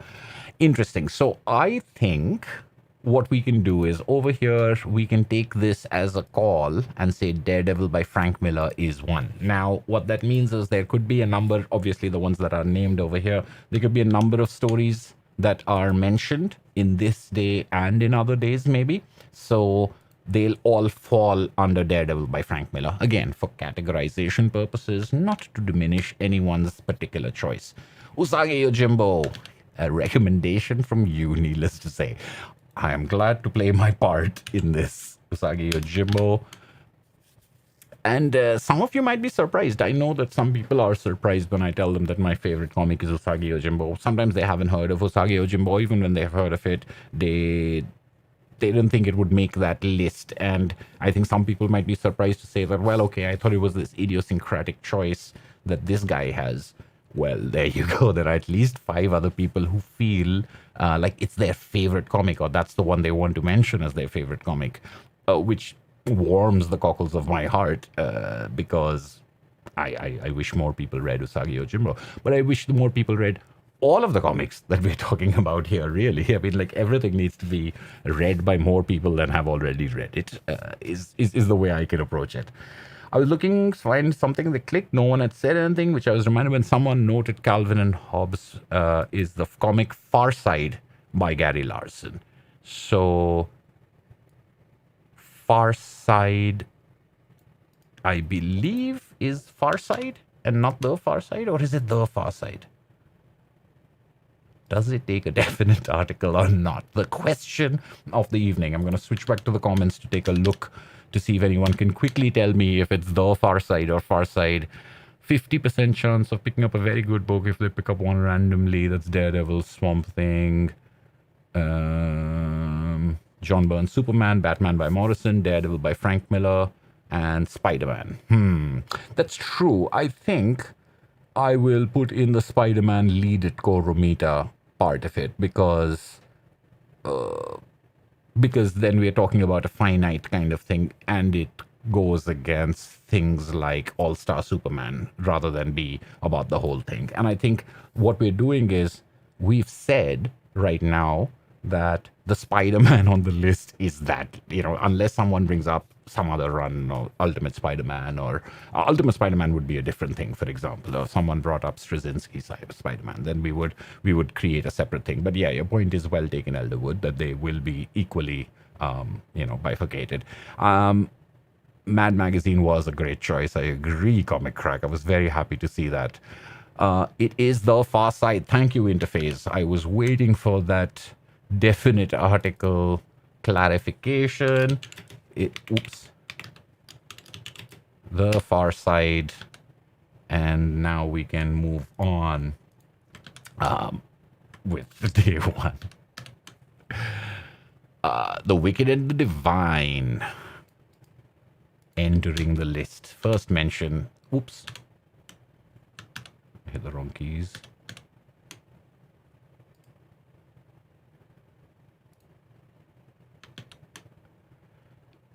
Watching day 3, and I hadn't commented on day 1. My favorite comic is Savage Dragon. Once again, and this is something that I'm not, because I haven't read Savage Dragon, although I have plans to, and I was going to talk about it once. But is all of Savage Dragon written by Eric Larson, or is the vast majority written by Eric Larson, or is it only a specific part of the run or the beginning part of it? I got the feeling that it was like one of those things like Usagi Yojimbo, which is its entire run has been written by one person. But I don't know if I had that as a fact or if I just had that as a sensation from any time I've ever seen any Savage Dragon or heard about it. It's always been Eric Larson. So let me know if Savage Garden has multiple writers or runs distinct from each other or not. I'm sure they have runs that are distinct from each other and arcs, just about the creator and the relationship of Eric Larson to these stories. Comic you recommend comes up. In fact, if that category comes up, because the best for me is Day Tripper. So they are they are assuming that they would have used this in that category if it comes up. Does it come up? If you've been following this, you know the answer to that question. But did I put Savage Dragon in there? I did. So the next one is going to be Day Tripper again. Another Day Tripper. Nice. All right, American flag. First mention of American flag, I believe.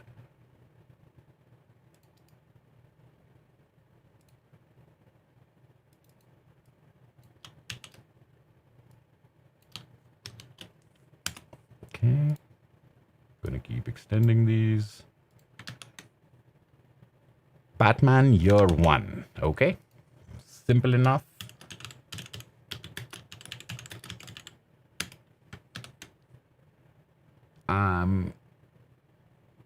Okay, but there's no pick yet. Next one. Thank you. Captain Britain. All right. That is also a new entry. Late to the party. Oh, okay, so we've reached the top of the comments. All right, that that didn't take us that long at all. 2000 AD. That's the pick right there, unquestionable. So back up to the top of the list. And main candidates were Black Hammer, Habibi, Elric,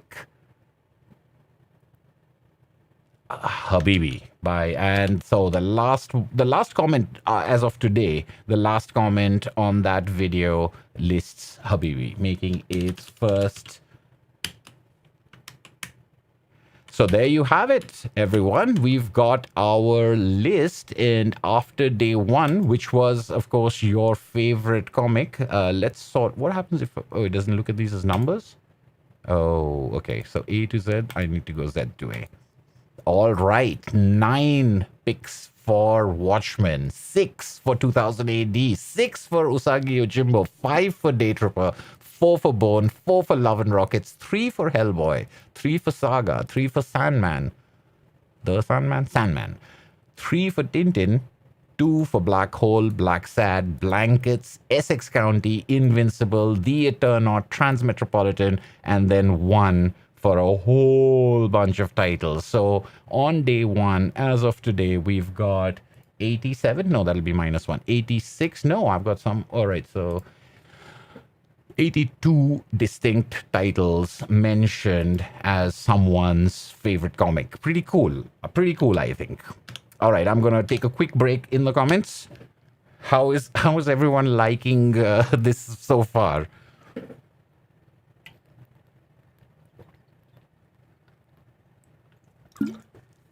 Highland G, you're absolutely right. That is not 300 plus comments worth of votes, because the comments are the entire conversation. So first of all, my replies, they count as comments as well. So they're being counted in that, and what people say in reply to that. So if you look at this, it's not just a number of comments. For me, what's wonderful is the conversations in which there is a reply and there's a reply to the reply. And then in more recent days of comics, other people replying to each other. So the comments count isn't the same as the tally of the number of titles mentioned, if that makes sense. And it is, Trevor, I completely agree. It's great to see such diversity. This is just your favorite comic. It's a small little group of people watching this small little channel. And even over there, you can see this kind of wide spread thing on your favorite comic. And I think it'll be interesting once we start getting into specific categories and seeing whether that narrows the field a little bit more and concentrates it in certain things, or if we continue to see more and more diversity being brought up. And of course, you will have, I think, a lot of one votes. And there's no meaning here saying that something that has 5 in the tally or 8 in the tally is somehow a superior work. It's just a question of the experience and the sort of personal attachment that people are expressing is showing these names coming up.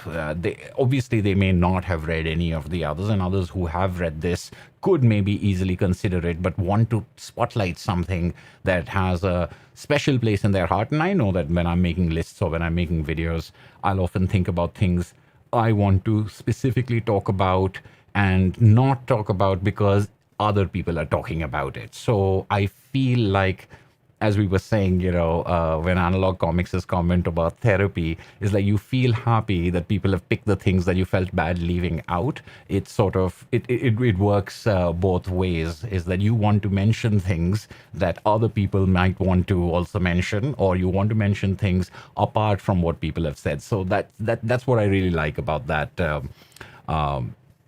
that diversity. Surprised no one voted for Persepolis and only one voted for Mouse. Yeah, I mean, I think that's interesting, because I think if your question was the most famous comic, the greatest comic, the most heartbreaking comic, the comic that changed your mind about something, a lot of these categories that will be coming up in 31 Days of Comics, I think a lot of those things can get pulled in over there. But that's one of the questions I had, is the fact that only one person has mentioned Mouse. I don't think that doesn't mean that a lot of the other commenters would have Mouse somewhere in their favorite comics. They might be not mentioning it because enough people have talked about Mouse. It's something that we were talking about at the beginning of the live stream. But also that maybe when one says favorite, one means something different.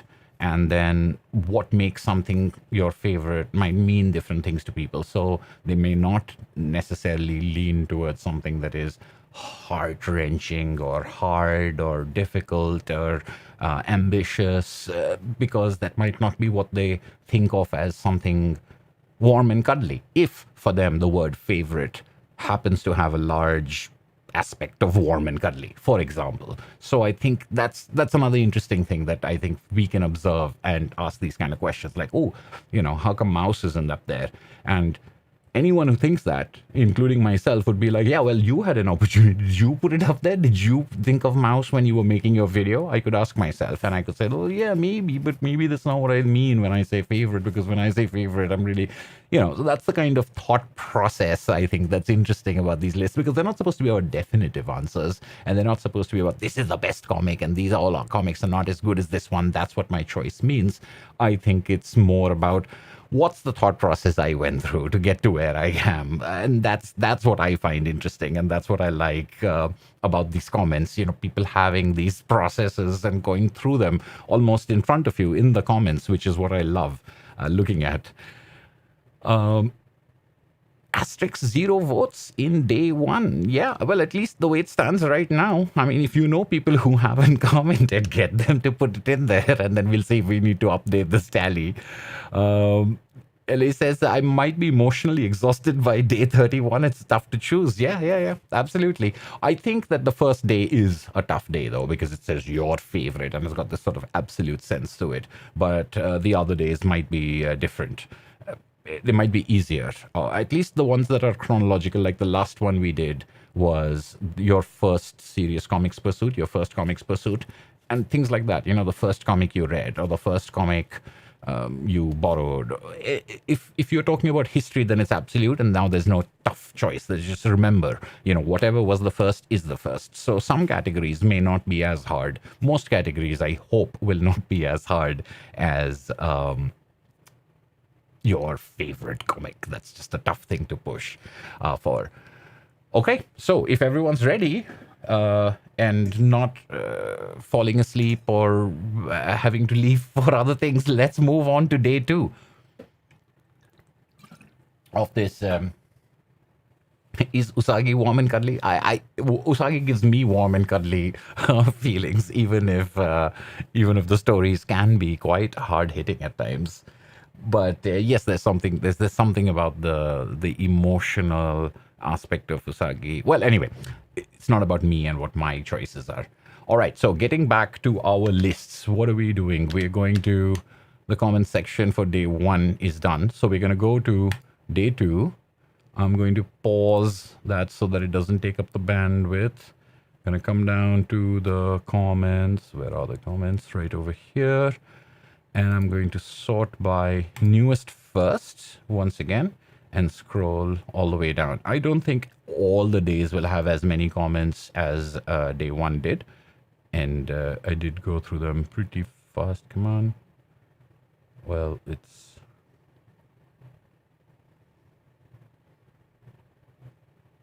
Okay, here we go. Starting from... So, first of all, what is day two? The day two prompt was a comic that you would recommend to anyone.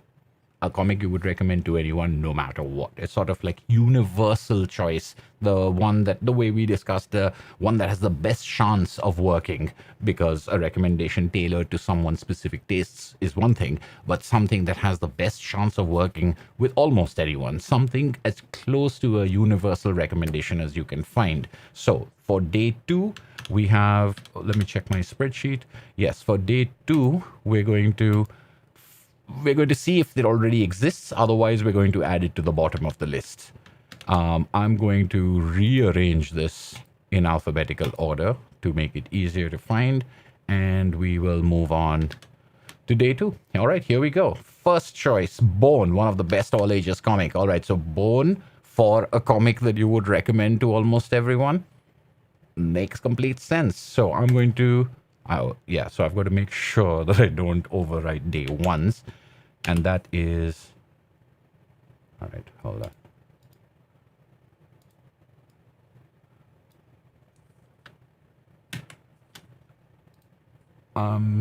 Sorry, just give me a second. All right, here we go.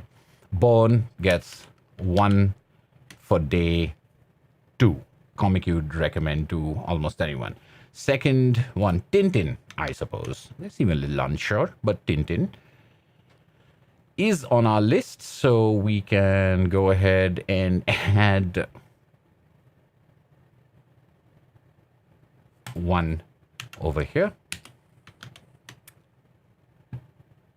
The Creepy Case Files of Margot Malou by Drew Wing. This is definitely not a comic that has showed up before, so we will be adding it to the bottom of our list. Wait, oops.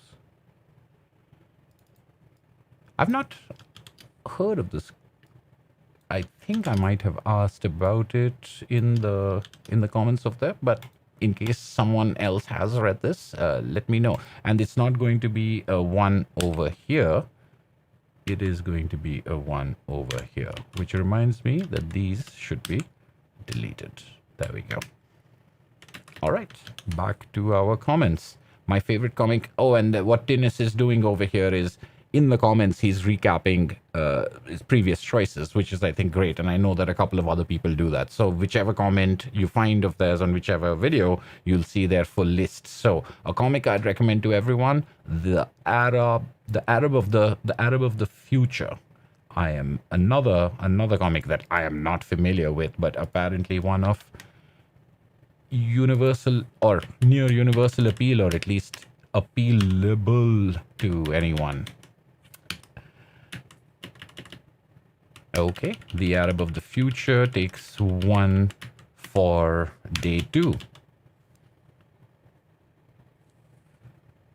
This is, I've unfortunately got the vertical monitor at a funny angle right where these rows are. So apologies for a little bit of funny typing. My guess was you'd say Bone. Yes, I did. I remember this. That means that I don't have it in the comments, but Comic Crack did point out to me that because Chaos and Comics also has videos, and he made shorts on the 31 days of comics, but his comment, Watchmen was his choice for day 1. He made a video on Watchmen. His comment is there, but Comic Cracks I didn't see over there. So Comic Crack, because I know it, I'm gonna put you in here under hate. Sorry, I'm gonna put your hate in over here. We should add it to the comments. Yeah, just for the auditors, no, the attorneys who might come looking and saying, "Where are you getting your numbers from?" And I expected Bone or Day Tripper. I'd second Day Tripper or go with Darwin Cook's Parker, the score. Okay, which one is it? I think that must be what my follow-up questions are about. Parker stories. Wait, what? Unlike Day Tripper, it doesn't play with borderline. It's so good. Connect with youngish readers and that types alike. You know what? It's difficult to tell with this comment, but wait, which day am I on? Did I come to the wrong day? No, it's a comic you'd recommend to everyone. For some reason, I thought the conversation was about adaptation, which is a different day. So I'm not. I think maybe I messed up my community. I must have. I'm going to treat this as Parker by Darwin Cook because there is more written, and I don't think we have Parker on the list already. I don't think so. Let me go check. Nope, nope, nope. All right, so Parker, it is, and a comic you'd recommend to anyone. That's day 2. A vote for Parker. All right, here we go. Tintin. Makes sense. And Tintin. Ooh.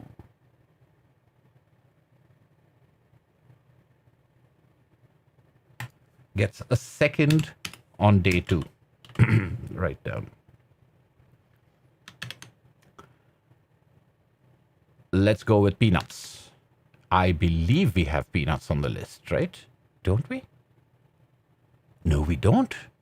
I know someone had mentioned like that as an honorable mentions, but I don't think we got any Peanuts on day 1. So Peanuts is a brand new entry. Comic you'd recommend to anyone is where it first makes its appearance. Ballad for Sophie. We do have that on the list. And that gets another vote. This time in day 2. Duck Comics by Carl Barks. Don Rosa's would be second. Oh, okay. So we know that we said Uncle Scrooge is standing in for Carl Barks right now. And The Life and Time, the Scrooge McDuck is standing in for Don Rosa. So we're going to add one to Uncle Scrooge. And there was a particular story, the Golden Helmet, that I think was being referenced over there. But now we are creating this category.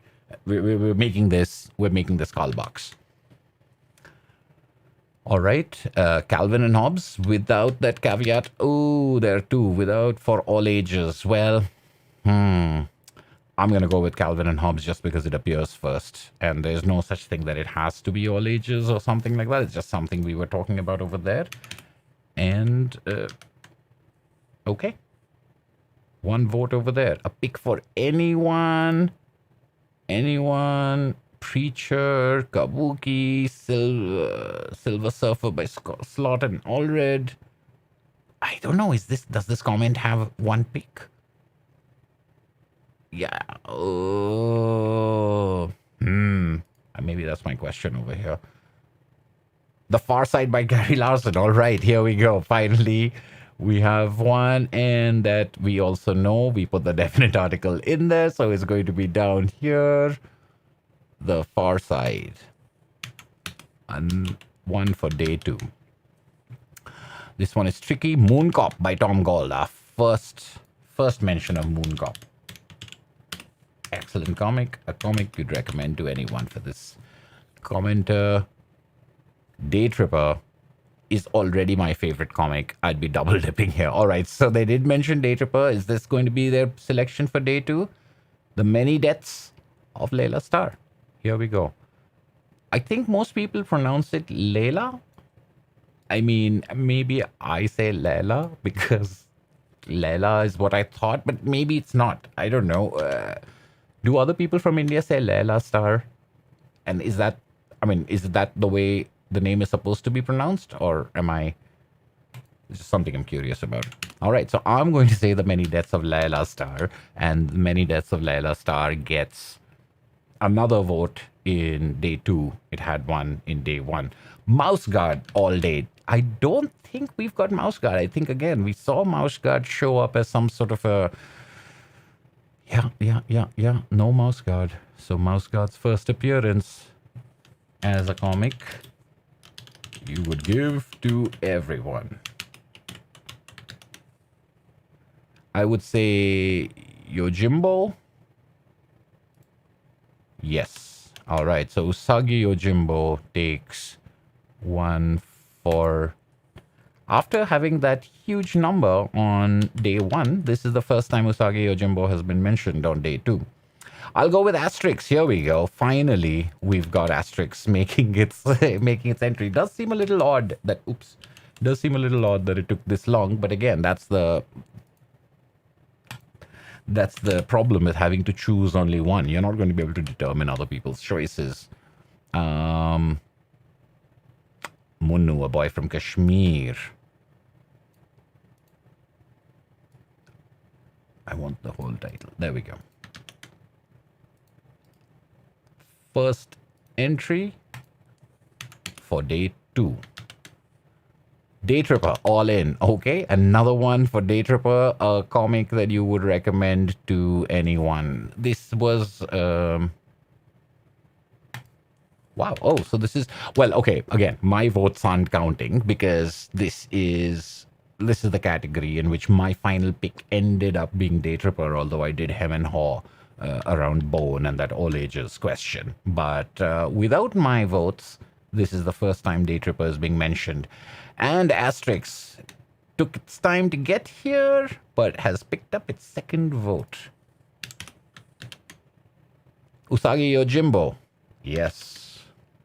A bunch of publishers, but the series is the series. That's the second one for Usagi Yojimbo here. Thank you, Hanky Pim.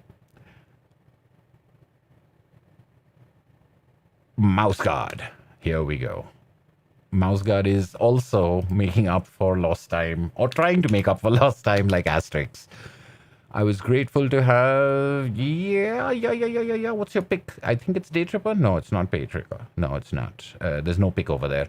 Karl Barks and his Duck Comics. A good second would be Calvin and Hobbes. Ooh, okay. So once again, Calvin and Hobbes has lost out to something as the second pick.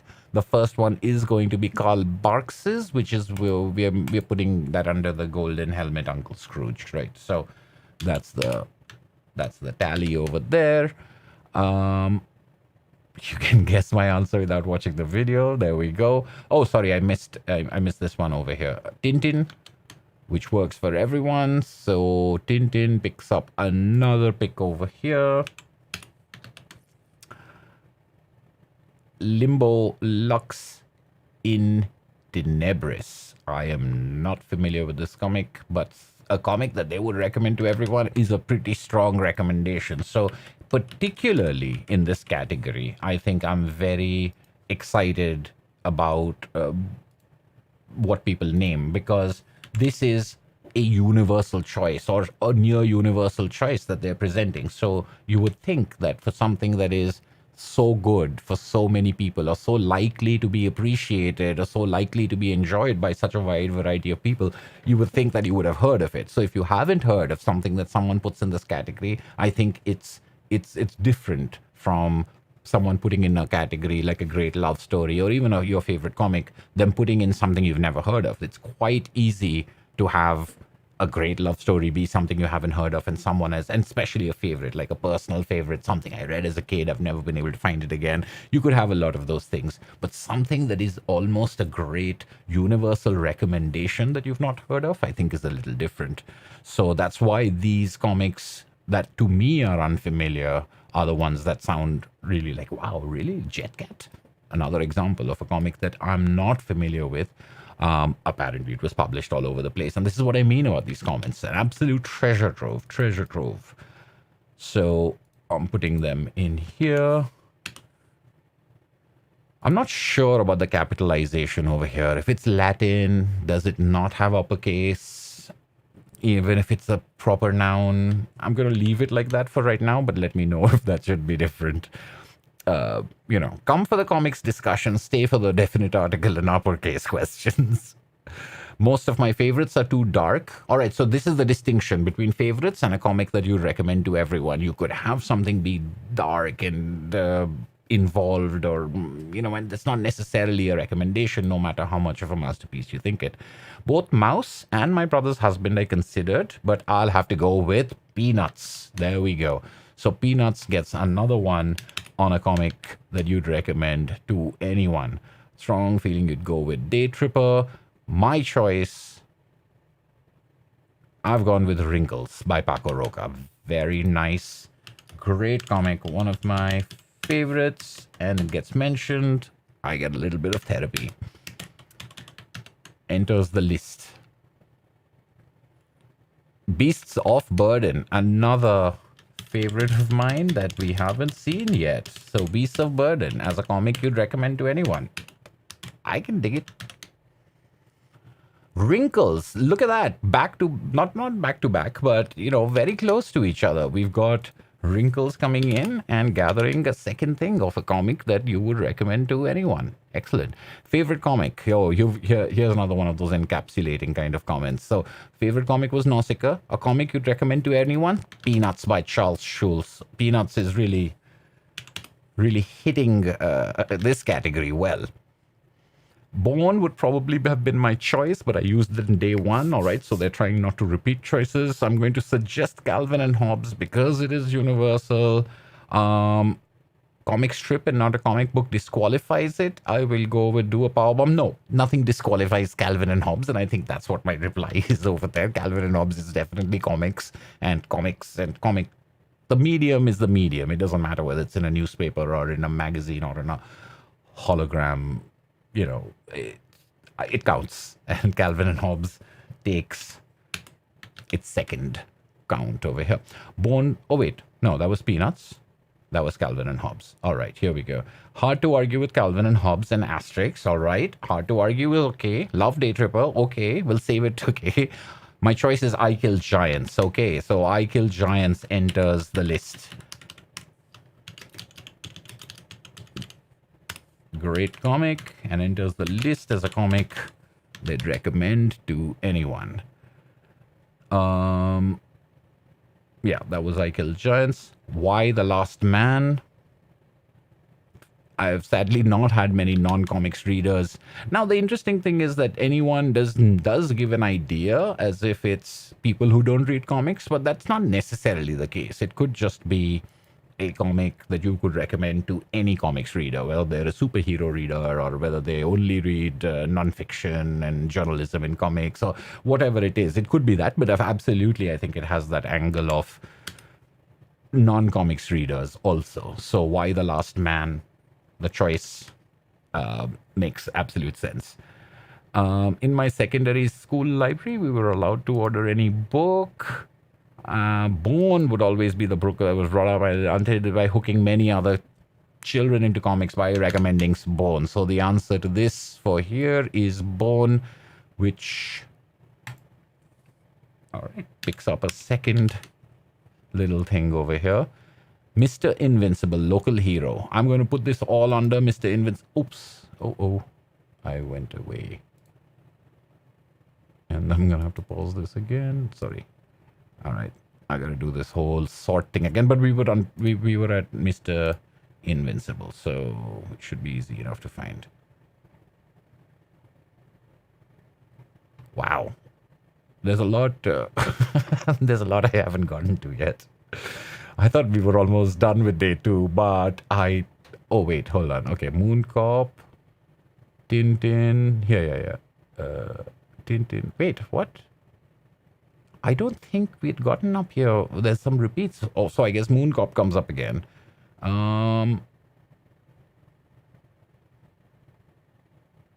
Wow. I really lost my place. And this is really going to put me on the map as far as exciting YouTube live streams are concerned. All right, let me see if I can just Control F, Mr. Invincible. There we go. just when it's like asking for directions when you're standing in front of the building you're looking for. All right, Mr. Invincible Local Hero. That's what we're going with. Back to the bottom.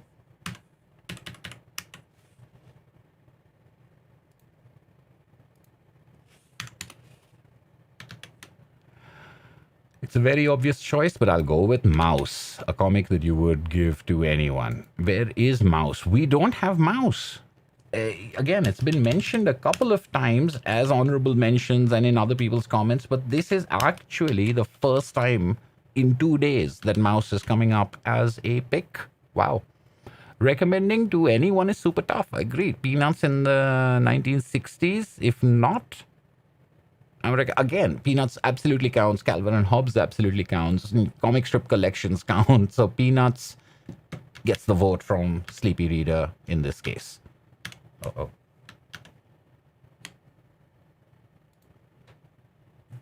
Right. So after having zero, like nobody mentioned Peanuts as their final pick. Many people mentioned it as one of their favorites, but no one mentioned it as a final pick on day one. After that, Peanuts has suddenly gotten 4 picks as a comic they'd recommend to anyone. Initially gonna go with Born, but then you Day Tripper. Haven't read Day Tripper that I've read. I recommend Captures, Calvin and Hobbes. That is the selection right there. So that's the one that gets the votes. Vote.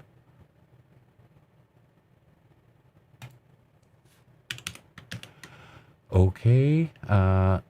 Giving this one to the Arrival as well. Okay, so maybe this is someone voting for the Arrival on day 1 and on day 2, and that's absolutely fine. And the Arrival makes complete sense as being, and I think in general, your favorite comic and a comic that you'd recommend to anyone, there's a very good chance of having an overlap. I mean, we do recommend our favorites. Bone is easy to recommend to most people. I recommend Savage Dragon with the caveat that it becomes mature. Mouse and Persephone. Maybe this was autocorrect on Persepolis. That I recommend. They need to be read. Yes, but what's one choice? There we go. That's me asking for it. I'm suggesting Savage Dragon. All right, so that's the one they go with. Savage Dragon gets one on day 2.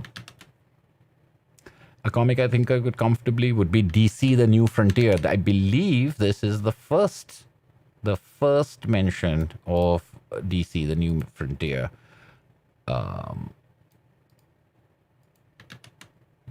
As a universal read is where it makes its first appearance. Okay. Let me check in on the comments real quick. How is everyone doing? How's this going? Is this along the lines that you expected? Adaptation of Why the Last Man was a disaster. I say it's pronounced like Leila me Leila. Yeah, that's the way I pronounce it. I pronounce it as Leila because of that song. Because of that song, I'm sure. But that's the name that comes to mind. This list to scout for my to read list.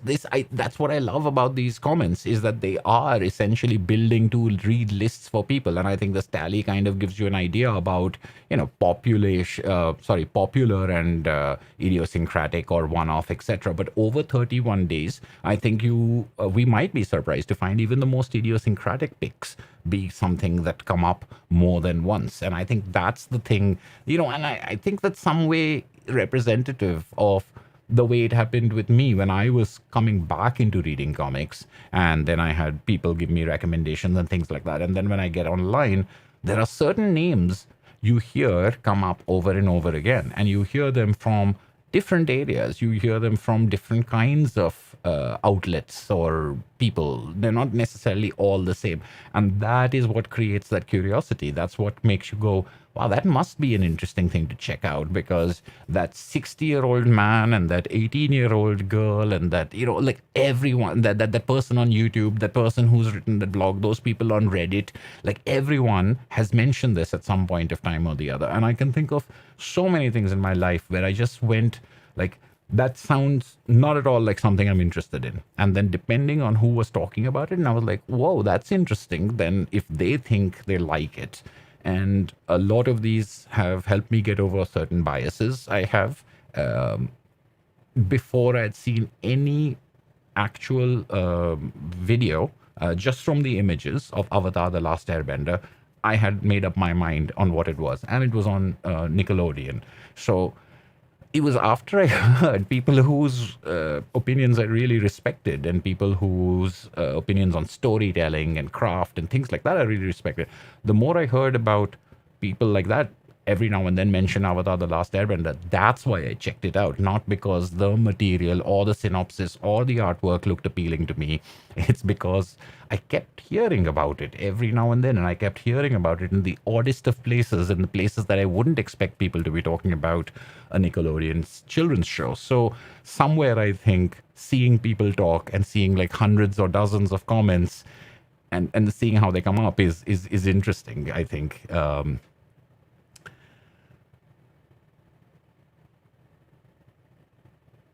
New Frontier was indeed a great choice. Fantastic.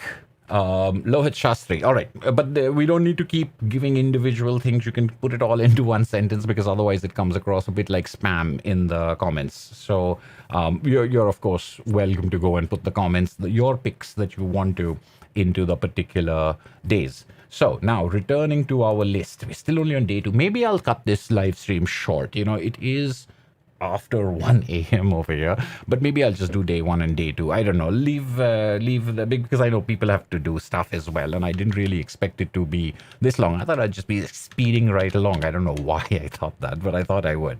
But DC New Frontier, an excellent choice for a comic you'd give to anyone. Akira, question mark? Akira, exclamation mark, I say. There we go. Hickman's Avengers, New Avengers. All right, now I'm not familiar enough to know if I should put this down as Avengers, or if Avengers and New Avengers are two different series, or parallel series, or if Avengers / New Avengers is like Avengers X-Men, or a crossover or something like that. Being a well-known IP, I mean, I can put down Hickman's Avengers, I suppose. And because we only want one anyway, so I'll say Avengers Hickman.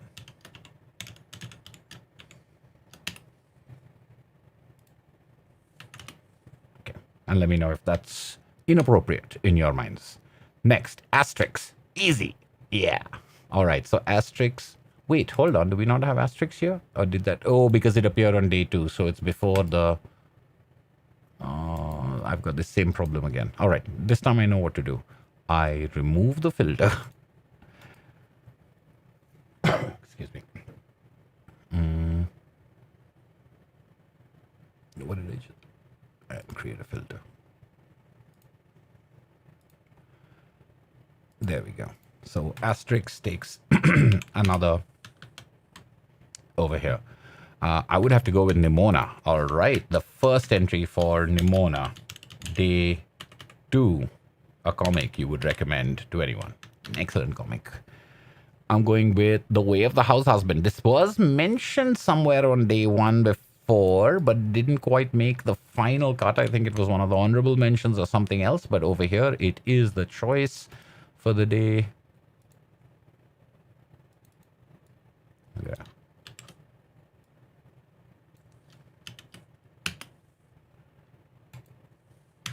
One. All right. Day Tripper was great. Loan it to and he has returned to me. Okay. Not an avid reader. I'm not sure if they're picking this as their choice or not. Should I put it in against Day Tripper? I'm not quite sure.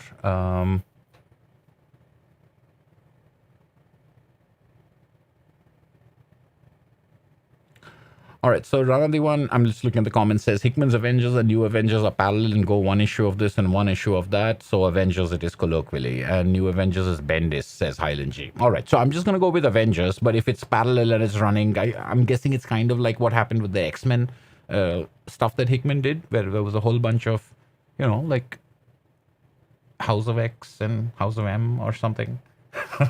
Look at me trying to pretend I know what I'm talking about. But I'm putting it down as Hickman's Avengers. Oh no, Highland G, you retracted it, but I read it aloud before, and now it's committed to film, and forever will be frozen over here that you said Bendis. You're not getting away with it. All right, so I don't know if I should count Day Tripper over here. I don't think Day Tripper needs the help, but since the comment is about Day Tripper, I'd be tempted to count it, but they might just be responding to me having picked Day Tripper for this category. So moving along, unless in the comments you tell me I should count that for Day Tripper. Wondering, Space Dumplings, Castle Waiting, these are all great. One of my favorites, based on a recommendation, The Grot by Pat Grant. The Grot is an excellent comic. I've talked about it a couple of times now.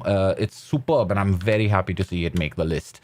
So I'm putting, with great alacrity, The Grot by Pat Grant. I hope there's a new Grot book.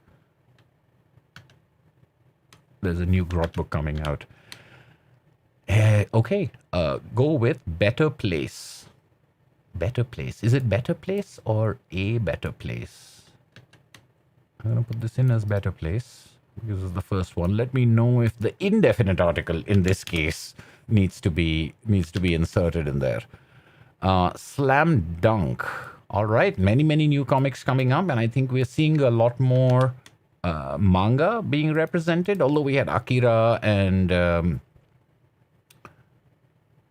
well, there was one more on day one, but we've definitely gotten more on day two. Mouse, because I consider it a must read. And see, here's an interesting thing. A comic I would give to everyone, not being a favorite comic, can be that I still think everyone deserves to read it. Everyone should read it. So I wouldn't be surprised if Mouse finds more in day two than it did in day one, just because of that distinction between the favorite and a great comic. Although they can all obviously be the same as well. So that becomes the second one for Mouse in this. Comments.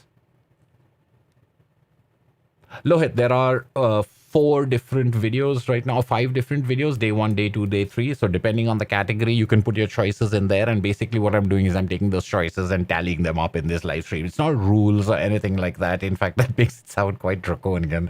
That's just the, what I mean is that if you have a pick for a certain category, go to that day's thing. And I think the description of this video and others will have the playlist for 31 Days of Comics as well. Hickman's Avengers, Bendis. All right. Okay, moving along. Mouse has been done. Day Tripper, since I have been going around, yes, and Day Tripper is one of those books that makes mine, it makes my choice because it's one of those that I've had extreme levels of success with. It's like 85% of people that I've given it to have loved it. And so I rely on things that have that chance of success because it's all about opening the door, getting people interested, and the higher the chance of success, when you have a success with a comic, that means that they'll want to read another comic. They'll say, what more do you have? And they'll probably say, what more else do you have like that? And you'll be like, I got some other stuff for you. So when recommending to someone, especially someone who doesn't read comics, my goal isn't just, it's one book at a time for sure, but I'm also thinking about where I've got the best chance. Now, something might be a fantastic book, but if it has some aspect of it that is challenging or off-putting or a little bit, takes some getting used to, things like that, if it has a need for sophistication in reading, which may not exist right there at a person, it could put them off. And I don't want to do that kind of disservice. At the same time, I think any book can be a great, a gateway. Any book can get you interested in the form. So, what am I saying? I don't know. It's just all arbitrary anyway. The one rule is really very flexible indeed. But I've been sticking to my one rule, I think, in most cases. And I've been holding people in the comments to task for that one rule as well. So Day Tripper was that one. No matter what does make it tough, I would recommend to almost, that's the discussion about this no matter what, or recommend to people. But I think the choice would ultimately be Calvin and Hobbes. So another one for Calvin and Hobbes. Oh, wait, what did I do? I just hit the same number again. Another one for Calvin and Hobbes on day 2, where you can see, That's a big difference from day one and day two. Points you made about recommendations not being suitable for the first time reader. Back to comics. My answer will still be the same as it was for day one. Judge Dredd's America. All right. No, that's fine. So we'll put that in under 2000 AD, even though it was in the magazine and should be counted as we've already established. So Judge Dredd's America brings 2000 AD into a comic you'd give to almost anyone. But that's not what we mean for 2000 AD. We mean that for Judge Dredd America. We get it. Calvin and Hobbes, short, sweet, and simple. That's what comes in. And Calvin and Hobbes is right there. I'll go with On a Sunbeam by Tilly Walden. This is, I think, our first Tilly Walden on the list. So On a Sunbeam.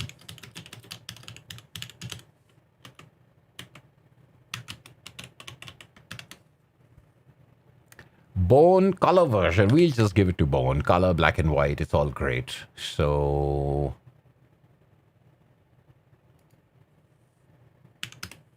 not bad. It would be redundant to pick Osabagi to Usagi. Is never redundant. But yes, if you want to play by the challenge rules of not repeating anything, it would be the perfect fit. But we're going to go with Don Rosa Duck Comics, which we know we are putting under...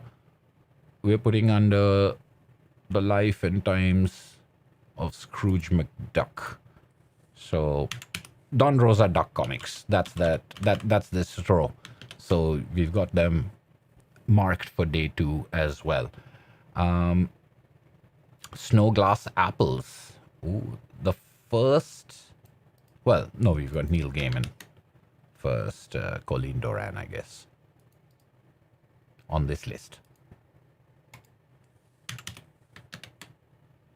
Mooncop by Tom Gold. All right, we know we have Mooncop over here. Wait, I have mouse twice. Look at that. Something fishy going on. I must have missed mouse. There must have been one mouse that I missed on day one. All right, I can delete this row now. And add one more for Mooncop over here. I would always recommend Tintin. Wait, hold on. Let me not jump to conclusions. It will be Picaros. No, we'll put it all under Tintin. So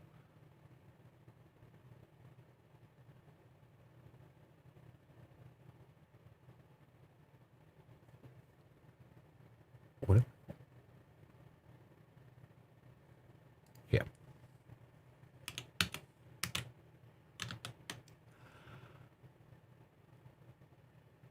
Can I recommend Tintin? Again, yes. So back-to-back votes, picks for Tintin. Tintin and Bone. All right, that's close. I Killed Dale of Helder by Josh, by Jason. Sparks and Urban Fairy Tale. Yeah. These are lots of them, but which one are we picking? Tintin. Although Sparks, it would have been great to see Sparks enter this list. I love Sparks. I made a video on Sparks saying the best comic you've probably never heard of, sort of thing. Back when I was trying to be YouTube friendly, but it's really one of those comics that I don't think people talk about, and it may be hard to find, but it's a fantastic comic, I thought. But Tintin is the choice over here. So wait, wasn't I already at Tintin? Yeah. No need to move from there, but okay, here we go. So that is the 6th pick for Tintin as a comic you'd give to anyone. Wow. Go with Goliath by Tom Gold. All right, so not Mooncop. See, here's where Tom Gold splits his votes. Hergé gets them all under Tintin, whether it's Picaros or Red Sea Sharks or anything like that, and then poor Tom Gold has to have Mooncop on one row and Goliath on the other. But that's okay. I think he'll get over it. Goliath is a fantastic comic. This one out. I'm blanking over here. Maybe they come back later. Off My Shelf says Day Tripper, Panel Layer, Batman Year 1. There we go. And we know that we put that under Batman Year 1. All right. Jim Woodring's The Frank Book. Okay, our first Jim Woodring. Now, are we going to put all Frank stories under one category? I don't know. I haven't thought about that yet. And, and especially we've got different books. But if they're the same character, if we've got all Tintin books under one, should all Frank books? I mean, this is an anthology of old and new material, but there are other books out there. Well, we'll see about it. It's also my pick for day 2, Day Tripper, a comic that you would give to everyone. Nice. So we've got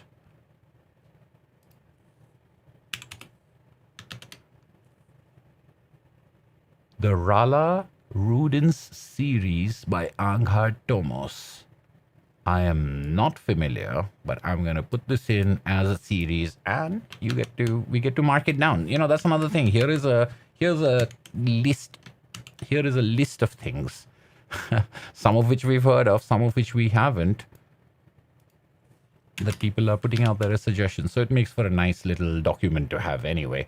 Changes from time to time as it will. From now, I choose Days of Sand. All right. Our first Amy de Jong on the list for a comic you'd recommend to almost anyone. Asterix. So Asterix has made up for its 0 on day 1 with gathering 4 over here. Day Tripper. I mean, I can't really fault anyone picking Day Tripper. That was my choice. It does have that sort of universality to it. But interestingly, I think you can see that Day Tripper is something that favorite comic you could recommend to everyone. They seem to be pretty close, as opposed to say something like Mouse, like comic you'd recommend that everyone reads. My favorite comic, maybe not so much. So some comics will have that overlap, and some comics will have that distinction. It's just interesting to me. Roger Landridge's Fred the Clown. Okay, another new entry into a comic. And, as I said, for day 2, these comics that I may not have heard of or you may not have heard of, I mean, they really pique my curiosity because they are being picked not just to say, oh, I really like this comic, but this is a comic I would give to more people than any other comic, which is great. Day 2 pick is your first day pick, Usagi Yojimbo. Nice. Come on, Usagi. The race is on. By the way, all competitive language, in case you're joining us right now, it's a joke. This is not a competition. This is not a judgment. This is just, excitement on a Sunday night. I have to go to work. I have to work tomorrow. I forgot about that. What is this? Why did I go to day 3? What did I click on? Is it like YouTube is trying to move me along? It's like, enough of all that. As soon as you start vacillating, we're going to move you on to the next video. Oh, I've got to find where I was. Where was I? Fred the Clown, right? There we go. Usagi Yojimbo. I put Usagi Yojimbo in, didn't I? Yes. That is there after I hit enter on that 3. Correct? Or should I put 1 in? Let me know in the comments and I'll come back to it. I would have said Bone. I didn't want to repeat myself not this soon, so I'm going to say Tintin. All right. If it's not Bone, it's Tintin. There's a For the Love of Comics t-shirt for you. Why do I keep losing Tintin? Holy crap. This is number 7 for Tintin on this day. The Flintstones by Mark Russell. The first time we are getting Mark Russell's excellent comic in here. And I think it's going to show up again. I think it's going to show up again from what I remember in these comments. But I don't know if it's going to show up again this day.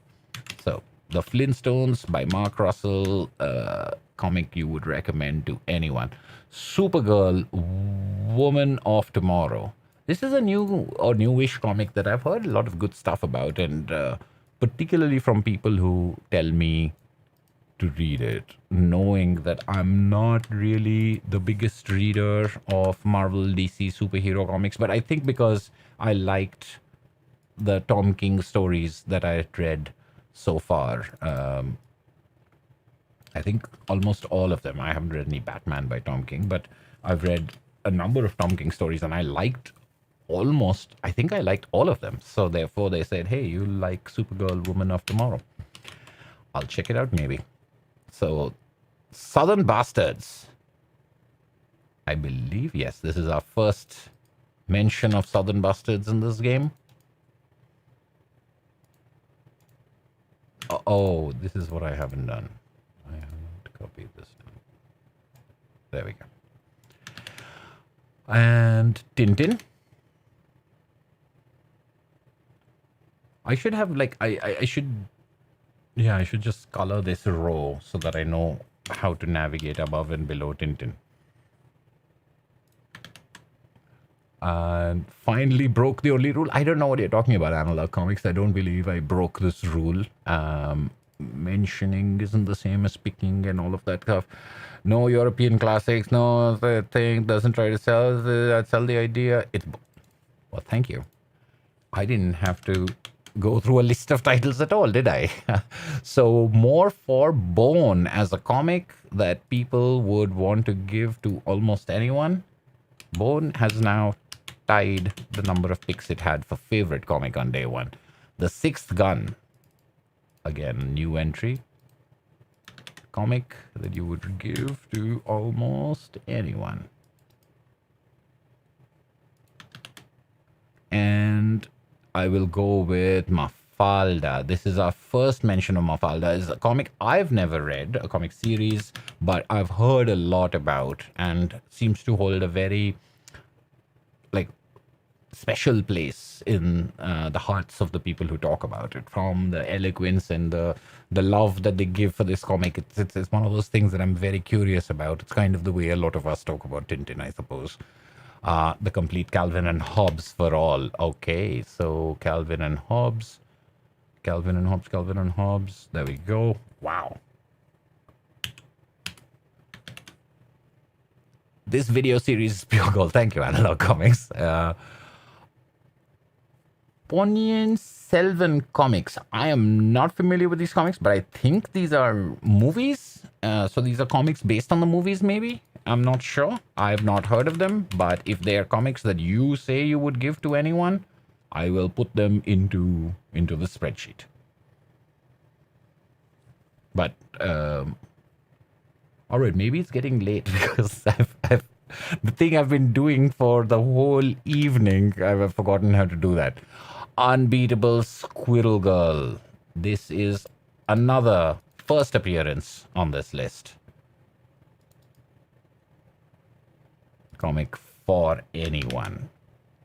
The Arrival by Sean Tan for day 2. We definitely have The Arrival on our list. But, oh, we've got it done with the T's. The Arrival definitely made my top 10 gateway comics of all time, a video I made a long time ago, and I kind of stand by that list even today, although I can easily create another 10 gateway comics on top of that. But The Arrival was the first. No, it was the second. I was doing it alphabetically, so I think American Born Chinese was fun. But, we already looked at The Arrival. I thought we had back-to-back Arrivals. Check all 31 categories. He doesn't feel like doing that. So Carl Barks's Duck Comics, which we know we are putting under the Uncle Scrooge GH. All right. Mars Attacks from Dynamite, written by... All right. Mars Attacks, the comic book.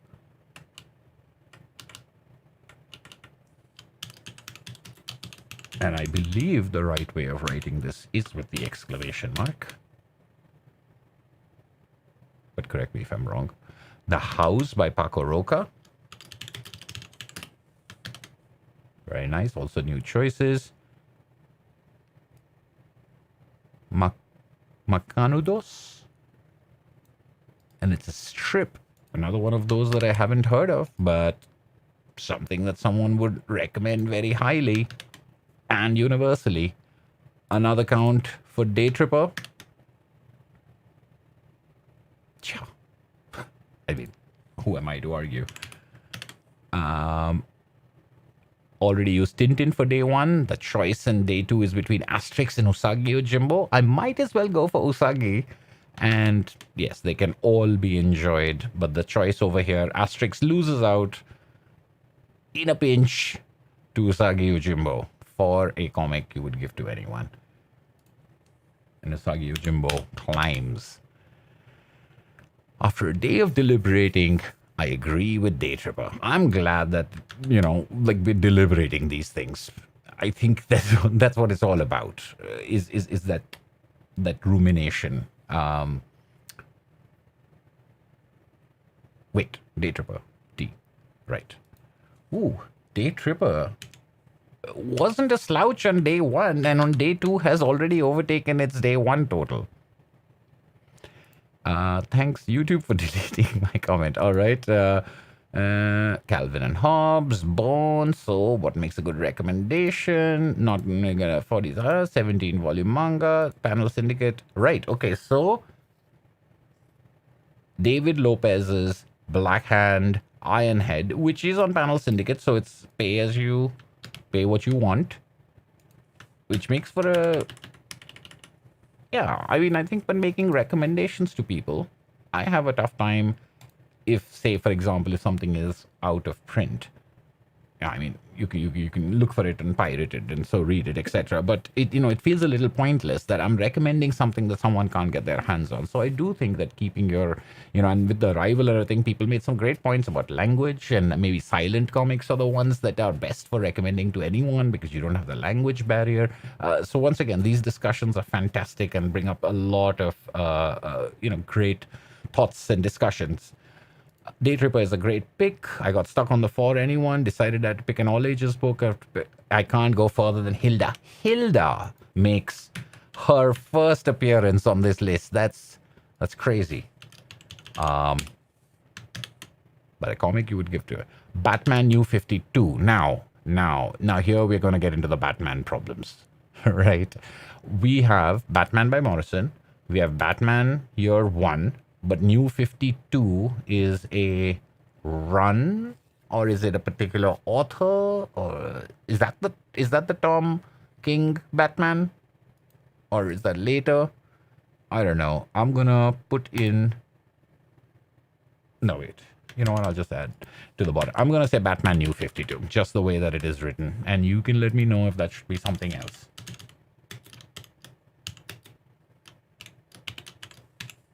Oops.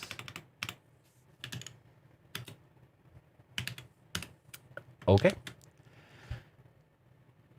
Since I voted for Usagi, it has to be Tintin. So if it isn't Usagi, it's Tintin. If it's not, if it is, so maybe there could be two T-shirts. One could say if it isn't Tintin, it's Usagi, or the other one could say if it isn't Usagi, it's Bone, and the third one could say if it isn't Bone, it's Tintin. Wait, I lost, but it's like a rock paper scissors thing. We could just go around and round on those things. Oh, I'm getting delirious, I believe. It has to be Tintin since I voted for Usagi on day one. Got it. All right, let me hold on to that for a little while longer. Tintin, where is Tintin? There we go. Wow. That's the 9th pick for Tintin on this day. Night Air, or any book in the series by Ben Sears. I'm going to put down Night Air in case the series comes up again. We'll consolidate them. But for now, it's a new entry with a day one. Lucky Luke, Daisy Town, but we're going to go and put it against all of Lucky Luke because obviously there are, and I know that there are some other particular Lucky Luke adventures that have been mentioned by people, but we're gonna be doing the same thing that we're doing with Tintin and Asterix, and we're gonna put them all in, even though of course people can mean different stories, different writers, obviously. Bone by Jeff Smith. Wow. Where did...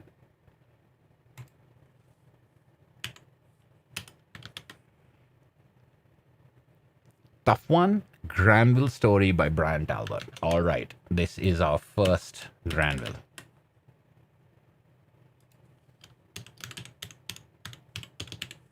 I'm going to again represent the first story and the entire series just with Granville. The kid who collects Spider-Man. I don't think we can say this is the same thing as the Ditko Lee Bromita Spider-Man. This is a particular Spider-Man story, and it needs to be that particular Spider-Man story for this choice. Okay. God Country. More new titles being added to the list every single comment. Ken Parker, but it's not accessible in English.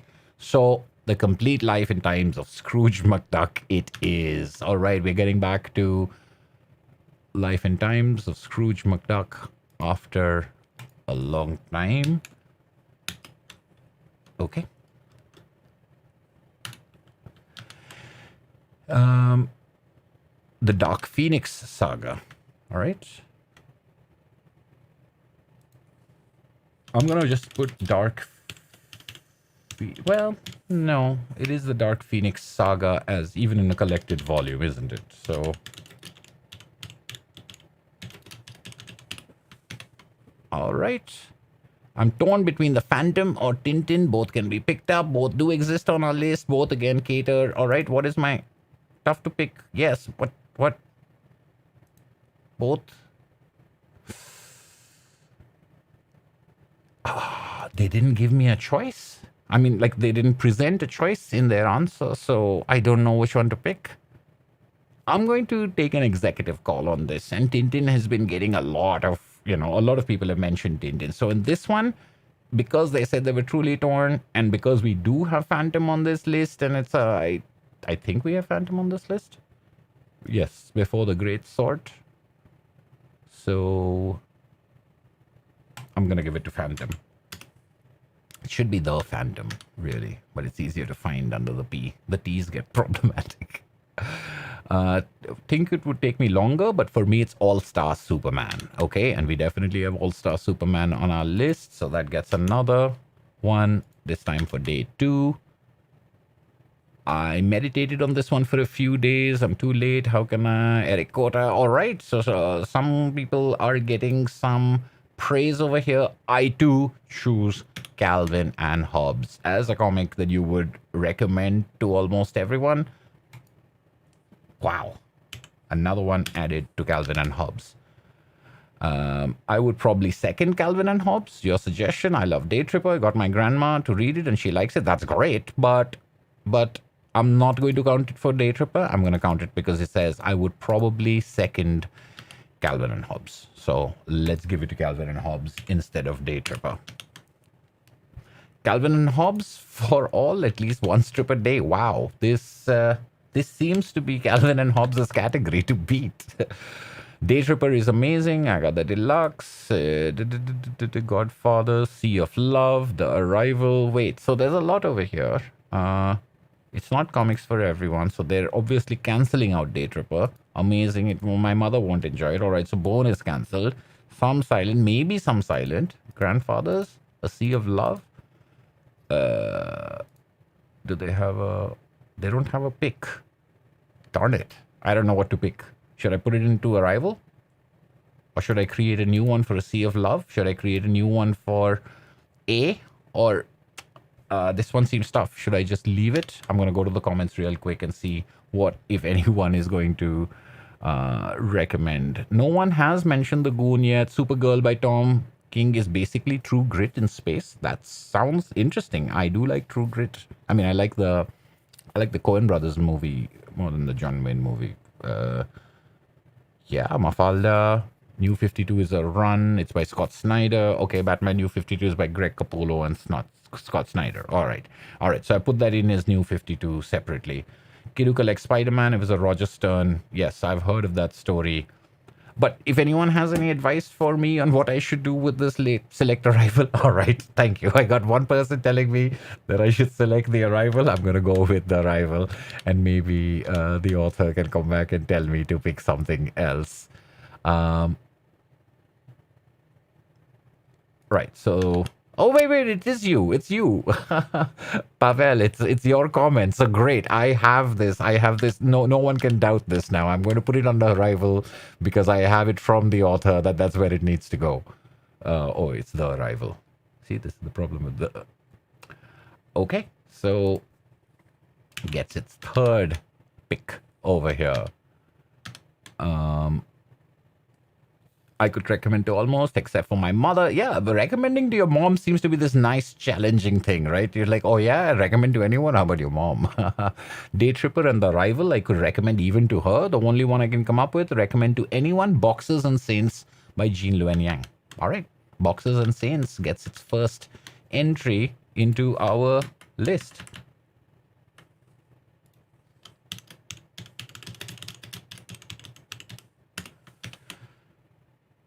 I think that's also the first Jean Luen Yang we're getting on this list, aren't we?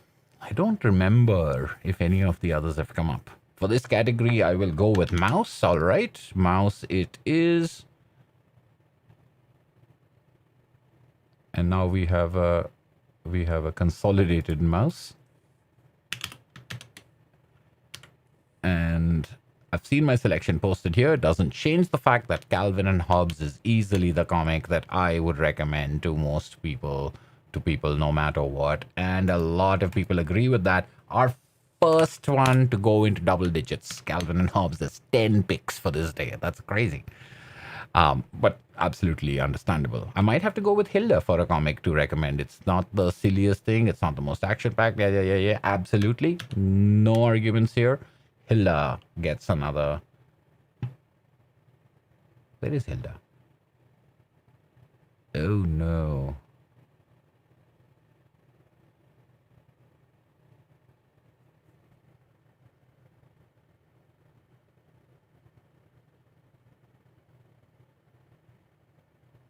Did I not? No, I thought it. Oh, there we go. Not sorted.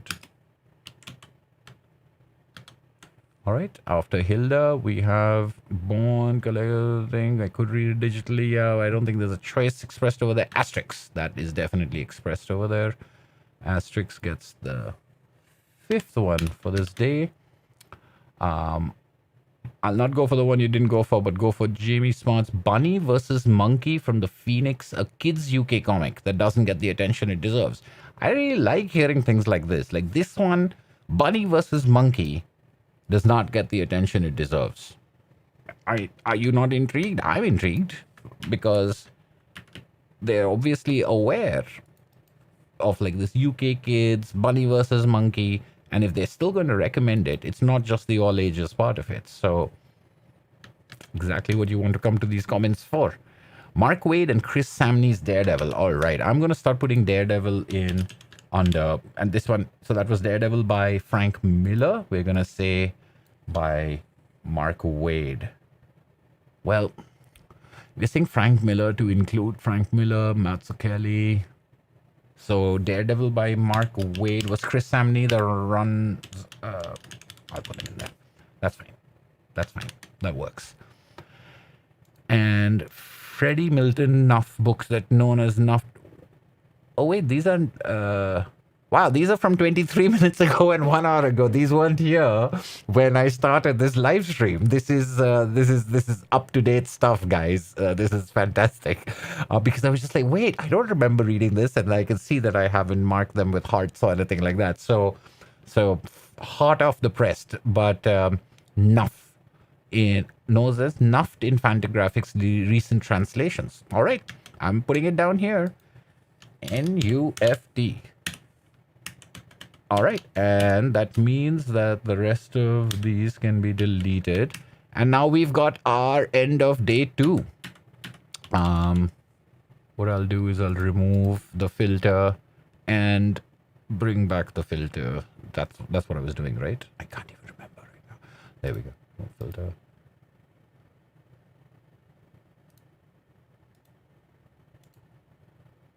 All right, and now let us tally up day 2, and we'll say Calvin and Hobbes, no surprise, is the leader in this category with 10 people picking Calvin and Hobbes as the comic that they would recommend to anyone. Tintin, 9 picks. Day Tripper, 6 picks. Asterix, 5 picks out of after the 0 on day 1. That was surprising to many people. Bone has 5. Surpassing the 4 favorite ones. Peanuts has 4, again, like Asterix, coming in for the first time on this list. Usagi Yojimbo continues a robust showing with 4 for recommend to anyone after 6 favorites. Mouse, that 1 to 3, and The Arrival 1 to 3. Huh. Uncle Scrooge by Karl Barks on a 1 to 3. And then you've suddenly got people, you've got some people, you've got some picks that weren't there on day one. Although I'll really have to look at Moon Cop. I think Moon Cop first appeared under a comic that you would recommend. I don't think anyone had Moon Cop under their favorite comics. But so all 3 of these appeared for the first time on this day. Life and Times of Scrooge McDuck 1 and 2. Wrinkles got 2 appearing for the first time. 2000 AD. Now this looks like the opposite of Mouse, say. Mouse, not that much my favorite comic, but a comic that I recommend to everyone, that everyone should read it. I'm not going to say I love it. I mean, even people who say they love it, they're not going to call it their favorite comic maybe, but they definitely think people should read it. 2000 AD is the other way around. It's like, it's my favorite comic. I don't know if I'm recommending this to people, So you do have maybe that kind of thing of where it's like, it's peculiar and it's odd and it's so formative in many ways, but that does not necessarily mean I would recommend it to everyone. And I think that's the kind of stuff that, I don't know, it's the kind of looking at data stuff, even with this small sample size, that really interests me. And then we've got ones and things like that. Now, what I would really do is, as I do more of this, sorry, am I not? Yeah, there we go. As I do more of this, I might be, if I have got that right,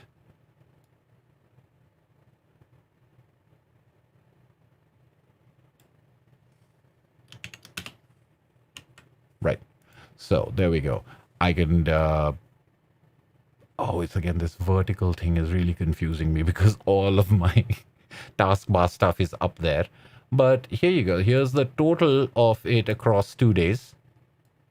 Calvin and Hobbes.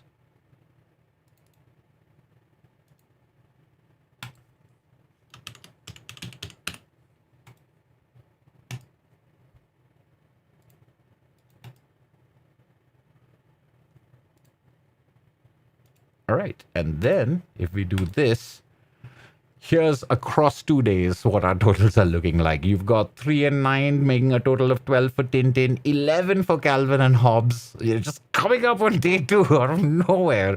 11 for Calvin and Hobbes, 11 for Day Tripper, 10 for Usagi Yojimbo, 9 for Bone, 5 for Asterix, 4 for Peanuts, 4 for Mouse, 4 for The Arrival, 4 for Uncle Scrooge by Karl Barks, 3 for Uncle Scrooge by Don Rosa, is the way looking at it.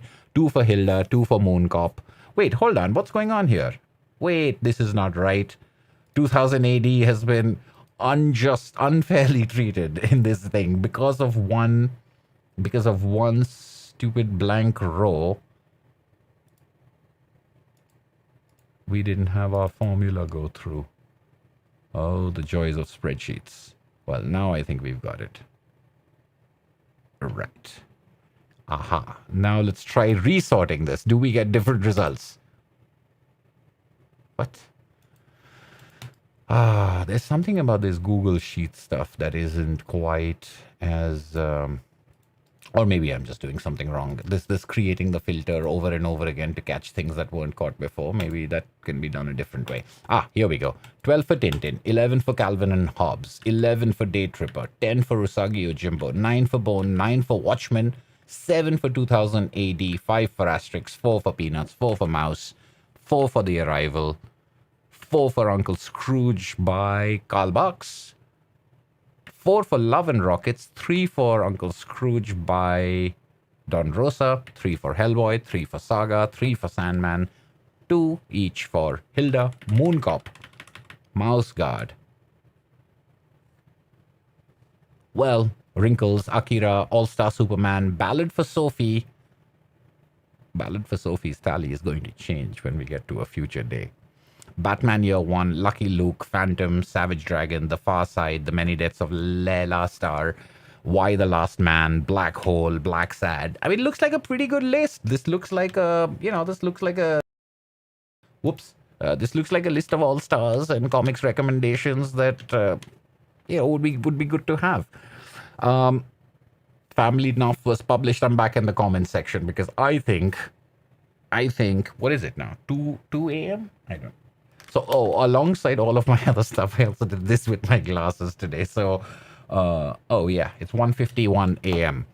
Watchmen is higher up, and where did 2080 go? That's exactly what I was thinking. Which Tintin? There are phases that are better than others, but we're actually talking about like the whole thing together in the ways that I think a lot of people talk about Tintin. But I believe that I will call it an evening at this point of time. I thought we could get through more days of comics, but this has been a long. But I didn't realize exactly how many comments there were and how much time tallying would take up. But I also like this idea of taking day one and day two together because there seems to be, as I said, that kind of overlap between your favorite comic and a comic that you would recommend, or they seem to be related together. Day three is a great adaptation from another medium, and day four is a great love story. And those seem to be, first of all, they're not your, I mean, they're your opinion, they're your take on it, but they're a comic. It's not your favorite or the comic that you would give to most people. It's not, doesn't have that absolute sense. And I think it's interesting to relate those two together, because you're not talking about either genre or you're taking form. You're talking about specific things that the comic does well, either as a love story, as an adaptation. So I think it'll be fun to group those two together in a separate kind of conversation. I'll keep using the same sheet and I'll keep using the same tally, but I do think day one and day two go well together. Day three and day four go well together.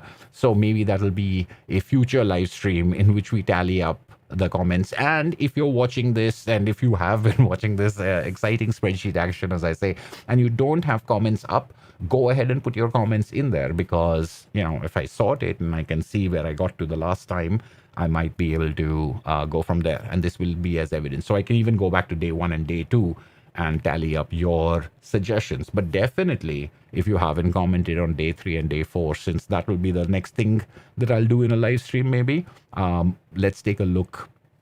You can go ahead and put your comments in there if you haven't already. So thank you very much for joining me on this live stream. I'm really surprised and thrilled to have so many people hanging out as I go through comments and put things on a spreadsheet. I mean, I never really thought it would be an exciting thing for people to watch, but I like working with all of these comments, and I do think that pointing you in the direction of reading these comments is at least something that I wanted to do. So thanks, everyone.